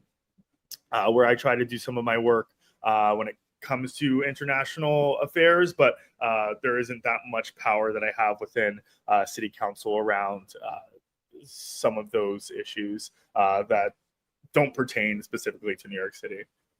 I mean, I think for what it's worth, I don't think she's expecting that a city councilor is going to end the famine in Palestine, but of course, in the question of asking, how is the office using local action to drive global advocacy? I mean, I think, one of the unique things that you do is you are a member of the global community as being Haitian, but you're also a member of the global community as being a part of social media in a way that many others aren't. And so by nature of that, even as we're here on this show, I mean, we have people watching from, Canada, but all the way to Nairobi, etc. We have Tokyo in here. So any of us who are engaging in this arena end up having to be global thinking beyond just our perimeters. All right, this is the last question from our viewers. Mr. Osse, AmandaLand, Corinne Campbell 3539 asks, as a fellow young person hoping on to hope that there as a fellow young person, holding on to hope that there can be more, because people be typing fast. So holding on to hope that there can be more than the binary choice in politics, what actions are you taking to make it viable to have options in political parties? I think that's a great question, but I think I'm kind of the wrong person to ask for that, right? I am a member of the Democratic Party. I believe that, again, I'm trying to show that there is good work that Democrats like myself, like Zoran, do that can engage more people who are not sure about party politics to vote on the Democratic line. I understand why people don't want to vote for Democratic candidates. I don't argue with those who don't want to vote for Democratic candidates, especially on an array of different issues, whether international or domestic. But yeah, I'm not someone who is pushing for a third party, right? If a third party is created and it garners a lot of support from the left and the right and becomes a viable party, I think that's something that is worth me looking into. But currently, in terms of how our political system stands, I'm a part of the Democratic Party, and while there's a lot of unfortunates that come with that, I do believe it's the party that can make some of the most change at this moment compared to the Republican Party. Well, they're not talking about at this moment. They're talking about the future. So my question to you is, do you feel the binary is the best option for Americans, or for USians, we like to say, to get their needs met by the government?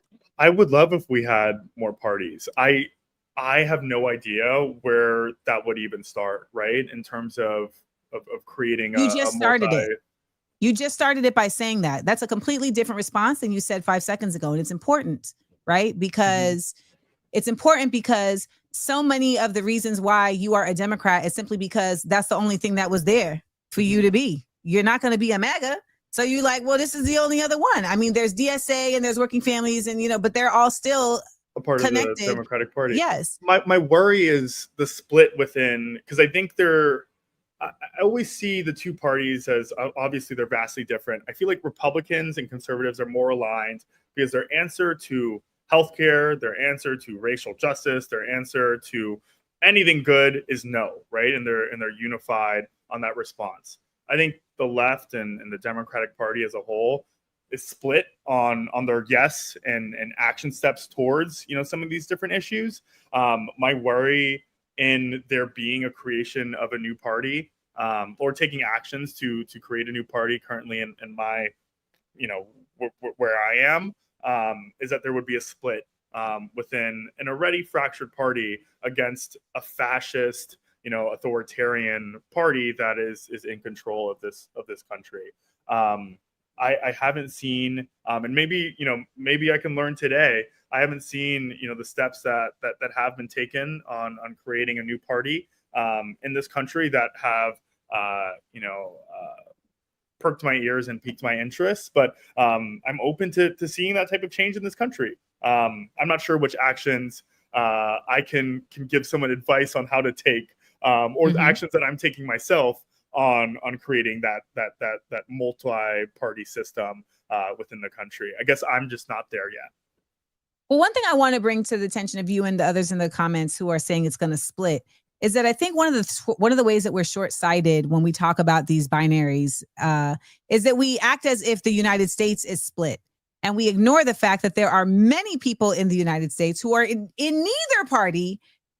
They're not in any party because they're like, F this. They're not engaged at all. And I think when we converse around binaries and we ignore the fact that that's simply just not the existence of this country, we are cutting ourselves short on what our actual resources are as the people, right? We are not really acknowledging the true reality. We're responding to a forced scarcity, which is what capitalism does.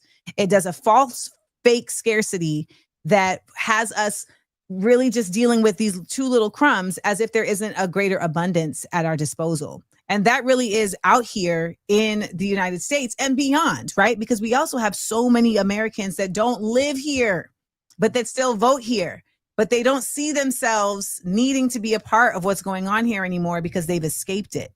And so when we talk about this expansion of a third party, there have been attempts at third parties that, or I don't even want to say third party. When we talk about expansions of other additional parties, we also have to think beyond the United States. It's not just about how things are done here. We've seen these expansions happen in other places. We've also seen the fact that in the United States, there are times when this has been attempted to happen and it's been thwarted by the Democrats, by the Republicans. The Black Panther Party was a party. It was a political party. It didn't just remain as a military militia organization that also operated as a socialist organization for the people, creating programs that would serve in the way that the government didn't, right? It also was coalition building, which is what we discussed earlier, for the goal of creating an additional party that represented folks that don't see themselves in this duopoly. The Republican Party that ended up being Lincoln's party did not exist ever. It wasn't from the beginning. There was the Whigs. So the Republican Party ended up coming together because it was people who wanted slavery to end for various reasons. Some people were like, well, the blacks, they really shouldn't be enslaved. But then other people were like, it's not even about the blacks. We hate them, but we also hate that these people get to be rich in ways that we can't even afford slaves. Yeah. Yes. So they were like, all right, we'll just come together in a shared interest, right? Interest convergence, and we'll form the Republican Party. And so I just want to lend that to you because our limitations are being set by individuals who will not live in the world we're limited by. I'm not trying to pull age on you, but you're just too young to be thinking that it can't be different, bro. I'm open to it becoming something like that. You need to be having conversations. I'm open to multi-party. I'm not ready. I don't want to with your friends and talking about it. I personally don't want to take the actions to create more party. I saw your video the other day. Can you speak? You did a video around if you're a Black Democrat. I got something in the works. Can you talk to me a little bit? Do you know what the video I'm talking about? Oh, I just said I want to have a conversation with people about what I have learned that has dissuaded me from being a Black Democrat. Yeah. I think I'm never going to give anyone shit for leaving the Democratic Party, for not voting Democrat. Like that's not my style. But also in the same breath,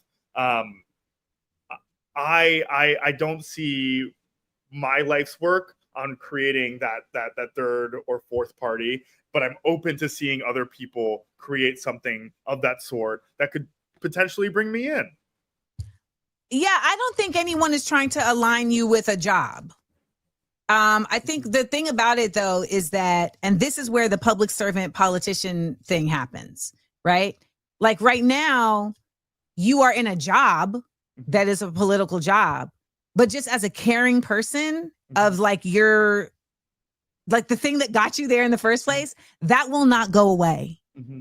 Caring about how things are working will never go away for you. Like that's just how you're built. So in that regard, it becomes not necessarily having to be a leader in that, but it does become part of being a supporter. It does become, honestly, I consider it to be anyone's responsibility who has the privilege of education to be curious about shift and change and expansion for the better of people, right? Like that's just, because so many people don't even have the capacity or the capability to move beyond the limitations that they've been given. So then when you do have it, it becomes like you become a part of the talented 10th. Shout to WEB.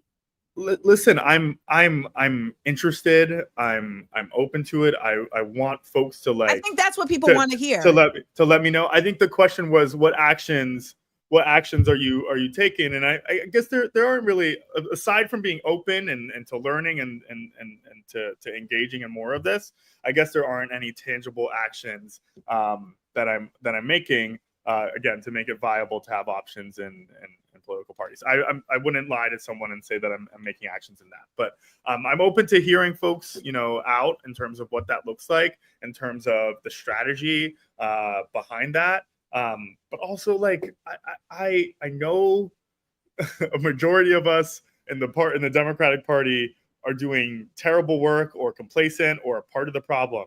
But I've also seen great work come out of people that I call colleagues, that I'm grateful to call colleagues, who are pushing the mantle of what change looks like, who are engaging people and reinvigorating them in a dark time to fight, and then also actually getting solutions past the finish line, right? Change is still happening in our cities, sometimes in our state, seldom our country, that I think are positive for people who are struggling day in and day out, working people who are overburdened by everything, right? And some of those changes are coming from, some of my colleagues who happen to be Democrats. That is, again, another political answer. So my last question. Ding.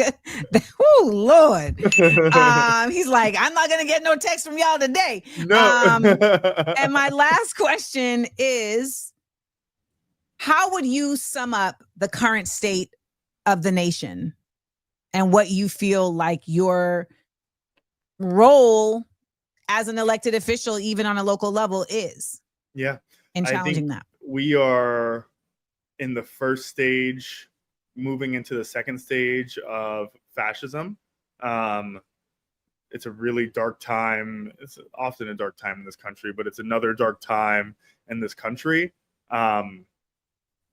From Trump weaponizing the National Guard, and police have often been weaponized, but doing it in a way where he's creating even more police state within Washington, D.C., and threatening cities like Chicago and New York and LA should be a worry to many, and I'm sure it is. It's hard sometimes for me to find hope within some of the craziness and evil that is happening in this country. But again, I see people within the city and within this state who are really fighting the good fight. And I can speak about that on the political lens. I see my job as fortifying New York City and New York State, right? Making sure that those of us who are, most impacted by this hostile government are protected. It's our trans siblings, it's our immigrant siblings, our Black and brown neighbors, like every community that is at, in the crosshairs currently of the Trump administration needs to be protected within the city of New York. That's making sure that folks are not rent burdened, right? And making this city as livable as possible. That's making sure that healthcare is available to as many New Yorkers as possible, but most especially those who have their healthcare under attack, which are our trans siblings. That's making sure that we're doing direct action and being upstanding neighbors whenever ICE is illegally kidnapping people around us, right? That's doing, protective presence at courtrooms, if we're able to get in them as elected officials or not, for those who are in immigration hearings where ICE is waiting right outside the door. Fortifying the city and this state is the number one priority that I have. And in addition to that, showing that like some of us can actually govern so that, folks feel safe here, feel like they're not rent burdened, feel like they have their health care here. And a lot of that responsibility is on the electeds that sit here within the city council, as well as in the state government. All right. Well, thank you so much for giving us your time today. I hope you didn't feel too much in the hot seat. And no, you, okay. You, Chi Osse, have just been politically pressed. Keep up the good fight. Thank you so much. Thank you for having me on. Have me on again. All right, we'll bring you back. You like the limelight. We will bring you back. I'll see you later. We want public servants who are down to protect. We the people. We're politically pressed. All right. Well, there you have it, folks. There you have it. That's another show right here at Views from AmandaLand. And I welcome you guys to join us in the kickback, the after show kickback, because we'll be stepping over there for our after show kickback at Patreon. All right. But, before we go, we got to get into a public service now. AmandaLand. TSA.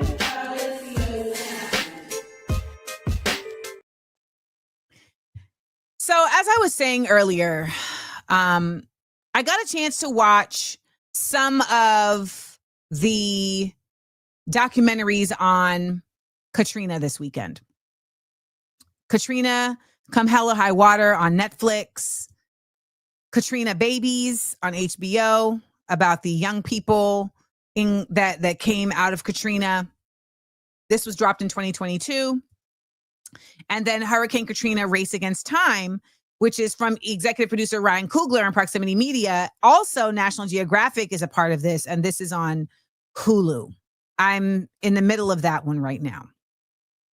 And let me just tell you something that is painfully apparent in not only Katrina and the tragedy of Katrina, but when you really do start to research and understand so many of these tragedies that have taken place over the course of, recent human history, whether it be, Chernobyl or 9/11, it is ultimately the government's choice of egoism, of withholding funding, and a real commitment to themselves that is over and over and over and over and over again the reason why something that may have been disastrous by nature becomes a tragedy by humans. And that is actually mentioned, that's actually denoted very clearly at the beginning of the Hurricane Katrina doc via Ryan Coogler's EP. A brother is sitting on the porch in New Orleans, and he's like, disasters happen all the time. Tragedies happen because we didn't do what we were supposed to do. And when you see all of these, you see how clearly it is that there were reasons why things didn't happen to help the people, simply because people wanted to hold on to their position of power and not get blamed for doing something wrong. A fear of doing something wrong had them paralyzed into doing nothing, even as they are staring in the face of people who are struggling and suffering. And I got to tell y'all, I haven't been in that situation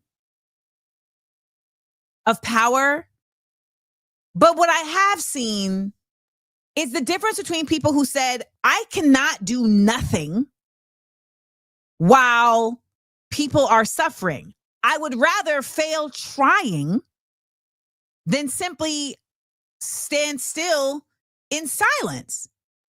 And so it makes me always ask the question, well, why do these things happen? And so often it just simply comes back to egoism. It just simply comes back to, I don't want to look bad, or I want to look good. And I don't know if there's any version of the world where we're not living under that. I get why people end up being on communes, but then those end up being cults. Damn. I mean, to see George Bush flying over Katrina again, I hadn't seen that footage in so long, but to see that happen again was just like, what? And now we're seeing with the aftermath of Hurricane Helene, with the aftermath of the storms and the flooding in Texas, we see over and over and over and over and over again the ways in which government ends up leaving people behind, and they end up being the ones saving each other. And yet so often I see people simply just not believing in each other. If we do not really ardently start to understand that trusting each other is the only way forward, we're going to continue being the subjects of tragedy, not disaster. Every time, without fail. So I ask you, how are you trying to build trust with the people around you? Because the rapport building is needed. Don't let a tragedy thrust you into being forced to trust. Because the government that y'all continue to trust in shows you over and over and over again that they are not trustworthy, and yet we remain paralyzed at the foot of their paralysis. You know, I'm hearing when I'm watching the documentary stories about Katrina and, oh, this woman, she worked for an RTA van company. And so she went and got the van and started helping people because she just took the van. Some of y'all are like, well, I don't want to get arrested. I'd be like, yo,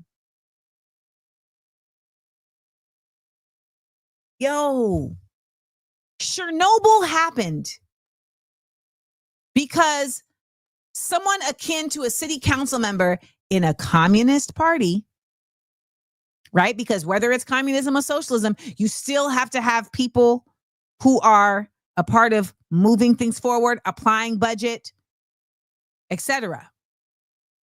Chernobyl happened because these guys wanted to look good to somebody else as folks who are saving money.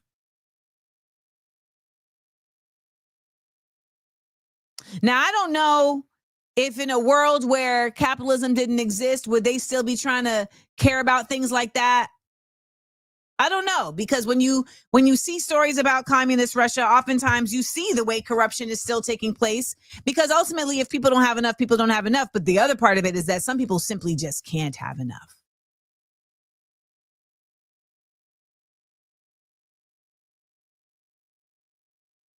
You know, if anyone here watches Avatar: The Last Airbender, you know what I mean when I say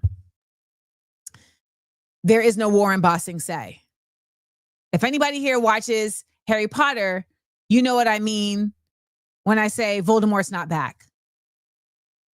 Now, these might seem like, okay, these are children's shows, but they are echoing a very important propaganda tool done by government, which is the false sense of security that is proposed not to keep people calm, but to keep people from demanding more of who they are literally paying to be protected by.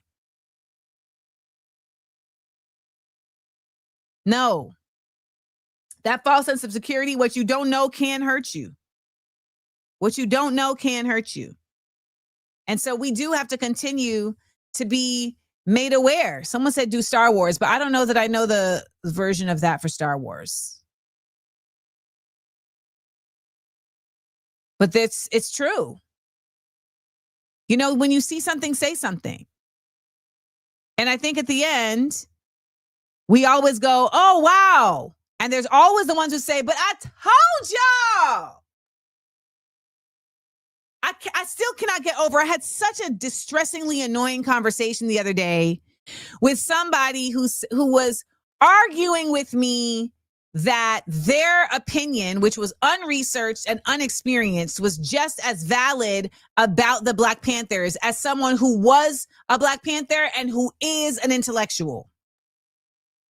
And I was sharing that individual had said something about the Black Panthers, and they said, I disagree. They were talking about, you know, Huey P. Newton and how he had, you know, been an unfortunate catalyst to the disbanding of the Panthers. And he was like, I disagree. And I was like, oh, based on what? He was like, I've just never seen that before. And I was like, well, have you done extensive research? He was like, I mean, not really, but so how do you disagree? You don't have any grounds to agree or disagree. You don't know nothing. But he's like, but that's not my reality. I said, it is not your reality because you've literally never been a Black Panther. So what? Also, side note, Rolando, Jedi are not cops. Cut it out. Jedi are absolutely not cops. Stormtroopers are cops. Jedi are not cops. I was like, what?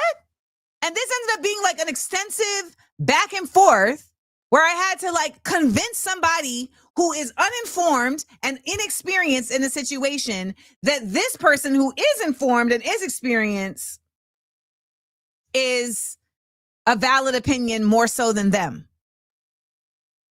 And I'm still mad that I even had to have that conversation because that is nonsensical.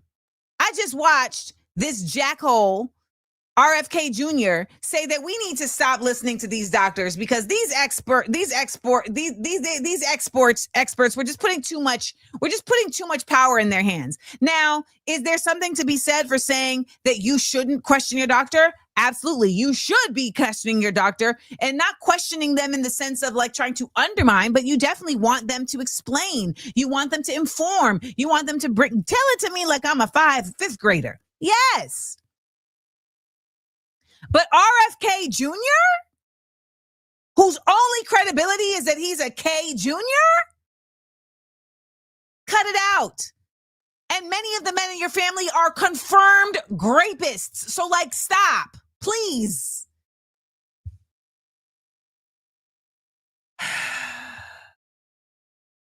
Like your aunt was in a asylum. Cut it out.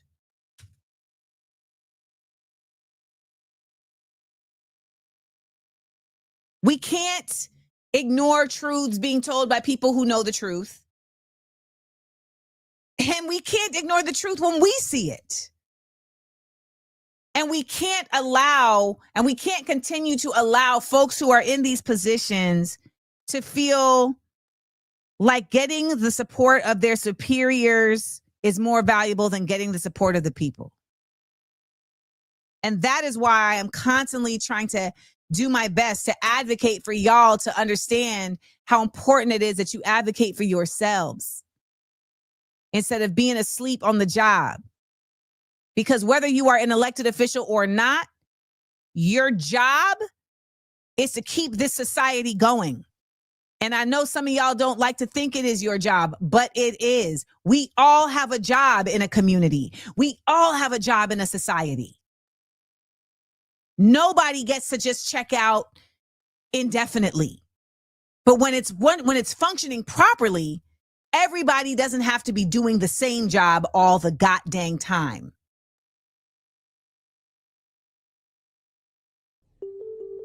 TSA.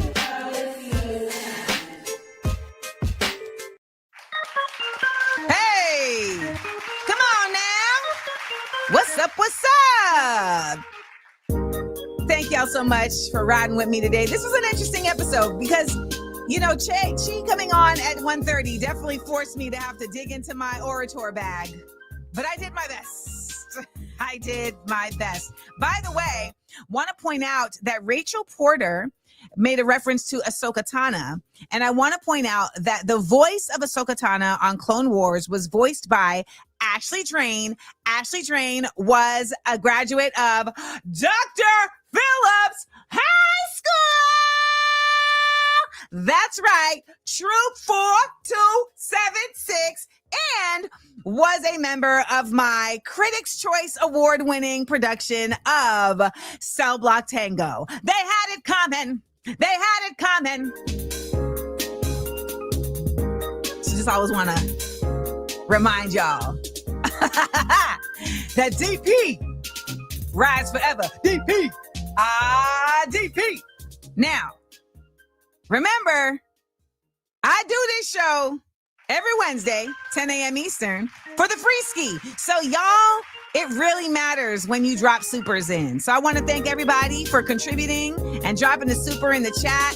I so appreciate you. I want to thank Brisa Lauren and Chi Osse for joining us today. I think they were really excellent guests that really taught us a lot. And I think it's really important that we understand how necessary it is to even know what these politicians, what these elected officials do, what is within the guidelines of their jobs so that you can know who to go to.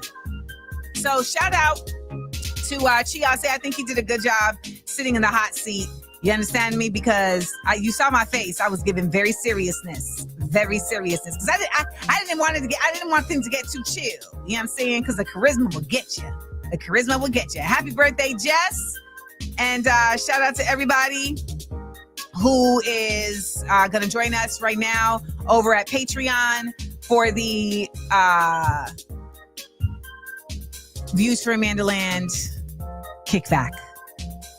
It's been a great one, and I hope to see you all on Saturday, either on the live stream or in person at the show. What would the ancestors say? Reserve your tickets right now at at peoplesforum.org. Y'all know what it is. For some reason, it's September, which I still have not recovered from, and I won't recover from. Because for me, yesterday was New Year's Eve, 2023. You heard me? Y'all, let's get into some 30 seconds of stillness. I'll see y'all over on Patreon. It's $5. 30 seconds of stillness.